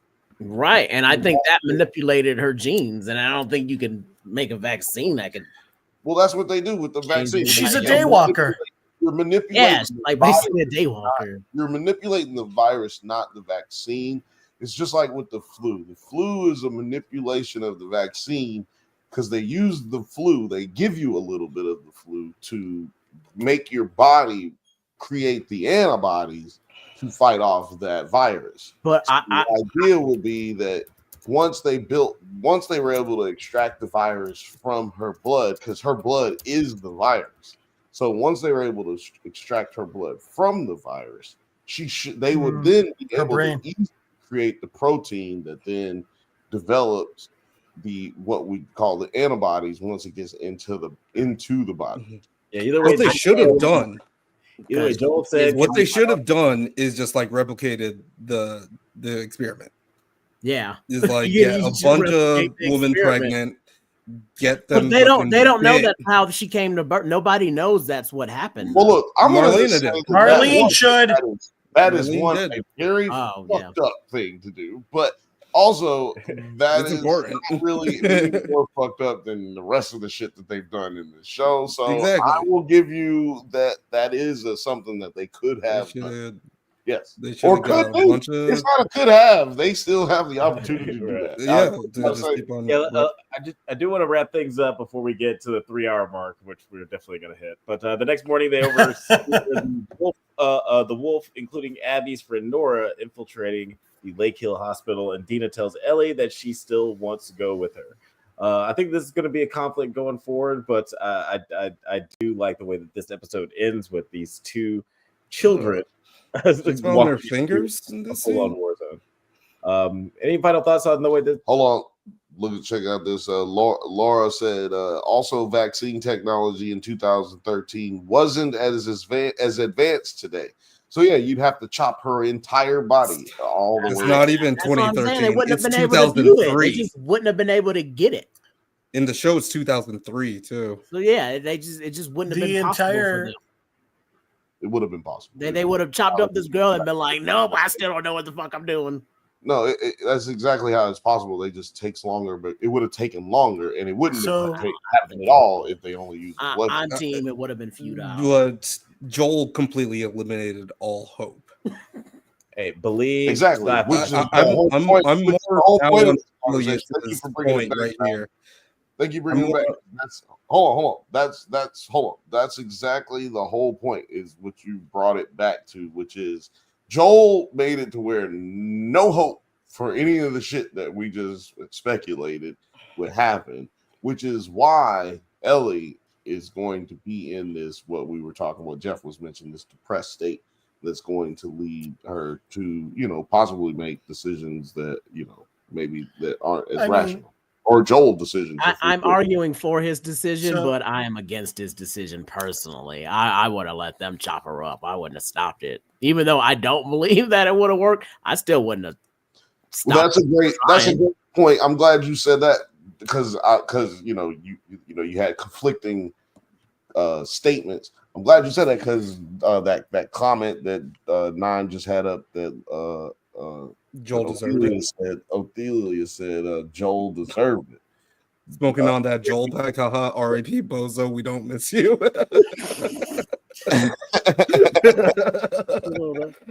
I think a lot of people actually. Terry, how did you feel? How do you feel about that? Did Joel deserve it? Totally. Jeff, did you believe? Do you think Joel deserved it? No. I mean, dude was going to kill Ellie. Joel had a choice: kill him or let Ellie die. I do think Joel should have let Ellie die and then just killed himself, but that's not what he chose. And if I were Joel, I probably would have done the he didn't have exact to same. smoke the doctor though. Oh, Like, If I were yeah, he me did. The doctor was coming. The doctor was holding a scalpel, coming at Joel. The doctor was going to kill Ellie. He had to kill the doctor. Honestly, where he's stupid, he should have killed the nurses too. Yep. Don't bring it. The nurses survivors, no survivors, bro. You don't do all Yeah, that. oh, fuck yeah, I did. Are you kidding me? I happily killed them. I took my time. I made sure it was a headshot, one shot done. But yeah, I killed those fucking nurses. 9, 30 seconds. Smoking on that Joel pack. Don't need 30 seconds. I mean, he smoked. So Joel deserved it. Hashtag Joel deserved it. So I will say this. But who's Nora? Nora is one of the wolf pack that was there when they killed him. She's in this episode? She was the medic that put Dina to sleep. She's the bitch about to get it. You mentioned that like Nora was something. Just that's so you why. guys. Sorry, when they were taking casualties during that battle that they overheard on the comms, that's why they were like, have Nora be ready because she's like the resident medic, I guess. Oh, okay. Yeah, she's the only doctor. Mm-hmm. Yeah, that's crazy. I think they said something about that. Like, I think they said that at one point too, that she's like the only doctor, so she can't do something. Hey, maybe she could come up with a cure. But guys, I'm final getting ready to thoughts go after her on in the game. Well, Jeff, can you please look at the rating, and then Terry, what are your final thoughts on this episode? just right there, that scene where they're overlooking and just seeing all that shit. I was remember like, you know what? Nope. Fuck this. We're done. We don't have to do this. This is crazy. They gonna kill each other. She gonna die. It's all right. She gonna get hers. Them people seem crazy as fuck that they trying to fight. Both of them, they got niggas with bows and arrows and shit. Fuck this. I'm out. And they got a whole bunch of like infested everywhere. Back to Wyoming. I need to tell my people that some shit's going down and we need to be prepared. Honestly, that seems more important to me. You know, telling like my people back in Wyoming, like, hey man, this is what's going down in Seattle, and that shit might come to us. They got crazy people out there. Got the intel. Yeah, they're well armed. I would have been done. Well armed. Why don't I keep talking to the microphone? It's not on. Nite, what about you? Final thoughts on this episode? I think it's really interesting that like everybody except for like Isaac that is currently like in Seattle or involved with this shit has been like born into the apocalypse. Like that's all they fucking know. And I wonder if like that like is going to be like an allegory of like how like this hate, revenge, and like how people run the world is going to like die down with these generations, and like, you know, maybe coming up with a new way to save the world other than Ellie. But yeah, I'm with Terry. Yeah, like y'all don't need to get involved with all this bullshit, especially after you've seen what they did to those people. You could have checked the bodies. That could have been Abby up there when they had them all fucking crucified in that laboratory or whatever the fuck. That could have been Abby. Like, TV who knows what's going on? Just go back to Wyoming, report back, and you know, see if you can round up a posse and be like, hey, right, if we show up at the right time. She's not going nowhere. You know where she is. We can have Seattle too. If we just show up at the right time, we can have Seattle. You know where she gonna be at. She gonna be in Seattle. Where else anybody gonna go? Ain't nobody go nowhere. Well, set up a spot next to the, next to the water. Jet, final thoughts on this episode. So first things first, I think you guys might be right about the vaccine not working, because the whole thing was they're like, well, the cordyceps, we got to see the ones in their brain to figure out how they do what they do. So I don't remember that's a game or a show. Like I said, it's bleeding real bad together. No, yeah, you're right. But so like they were like, oh, we have to see what they look like. Not even like, oh, we're gonna make a vaccine out of it. So there's that. Two, Bill, when you were saying like that might lead to her depressed state and like her doing what she's doing, that made me think maybe that's what this is. Maybe this is like the apocalypse version of Suicide by Cop that she's going for, you know? Who knows? Gotta be. And then last, with over 9,000 votes, this episode has a 7.4 out of 10. Ooh, what would you give it, Jeff? Okay. I think a solid 7's fair. 7? 9, what would you give it? 7.5. Yeah. Terry? 7.4. Solid 7. And I'm going with 6.9. 6.9, Bob. You're that guy on Price is Right. Winning. That's what I am. The nigga winning. Well, how about the end of Righteous Gemstones when she's like, Eli's like, how did you find me? And sitting next to a fucking 69. Yeah. She said, I got your number. I got your number. I always got your number. But they was 69 right there. And in episode 3 or 4, whatever it was. Yeah, a callback to a very. They start fucking. It was gross. Yeah, we didn't even talk about the finger popping. We spared you. Finger popping. Finger popping. Finger popping. Clearly we didn't talk about stuff for long enough tonight, so we only. That's why we decided to start doing another show where me, Alex, and Blake, at least that's the for sure lineup. We're gonna be doing talkie talks. Well, you know what? I'm gonna talk like I'm gonna talk like Jesse Gemstone. We're gonna be doing talkies, look 'em ups. We're gonna be doing look 'em up. And we're going to be talking about the movies that had just came out that week.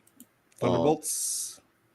This week, we're going to be talking about Thunderbolts. It should probably come out on Friday. We will be recording it on Wednesday. So please look out for that. You know, it takes us a little while to get these out, this show out, but trust me, it's well worth it. We take a while because we want to make sure we get everything, gather all the information. And the only reason it's going to take us this long this time is because I hadn't seen it yet. So, you know, bear with us. We get it out for you. The internet has been ruthless, dude. Those LA posters have been ruthless too. I went on fucking Twitter and it was like, the new Avengers. I was like, wait, what the fuck? Well, I don't pay attention to any of that, and I don't drive around here very often, so we're good. But I just wanted to let everybody know, come, make sure you come, check us out. Nerds at Night, Blake, myself, and Jedi Master Grayson. I don't know what the name of the show is yet, but we'll be there. We'll be. Speaking of where people are going to be at, T, do you want to tell people where they can find you on the interwebs before we get up out of here? Yes, always on Instagram. You can go to tpens.co. Find you some latest pens. Like I got them MTV pens right now. MTV. Go on the website. Actually, if you just click down, if you're watching from Non-Nerd Yards, you can just click into our store, and that'll take you automatically to my store. NerdsAtNite. Press the goddamn button. Push the goddamn button. We're gonna end up having so many drops, but yeah, definitely check that out. You can also check it out in the links in the video description. If you're watching from Bantha's channel, we're gonna have so many drops. It'll save my voice. I'll tell you that much. We got all these drops. Yeah. Where can the people find you on the interwebs? The fourth. Oh, thank you for asking. You can always try and Skype me, Don Cheadle's driveway at littleDicky2.com. It's because of the hackers. Yeah. You can try and find Jeff Madel on Facebook at MadelJeff on Instagram. But as always, the easiest way to find me is just be here on a Monday night. You can find him here on a Monday night. What about you, Nine? Rolling on find you on the yeah, it's 9 Nerd Yards. You can find me on 9 Nerd Yards. That's on YouTube, Instagram, TikTok, Twitter, Blue Sky, and all of those other things. And also, we have a Discord where people are just talking a lot about the shows that we are covering. That is 9 Nerd Yards Discord server. And also, Laura, I did want to check out the Astronaut. That did sound interesting. I may check it out in the next week or so. So hit me up on one of those platforms and I will talk to you about it. And maybe it's something that we will cover. Yeah, we got to look out for that. Also, there's a show called Murderbot that looks pretty interesting. There is also this show. It's called The Bantha Bunch Show, where we talk about things we can't talk about on here because this show will be 7 to 10 hours long. So come on over, baby. Watch us like that on the Drunk Band channel, NerdsatNite channel, and if you're on Twitter, you can watch us on there on NerdsatNite. Yeah, we're the shit. Come on over here and hang out with us. So, yeah, thank you guys for listening to the podcast every Monday and April. Don't forget to like, get updates on the video. Can't hear you. What? It's fine. Next time, stay safe, my little rebels. And Mr. President, thanks.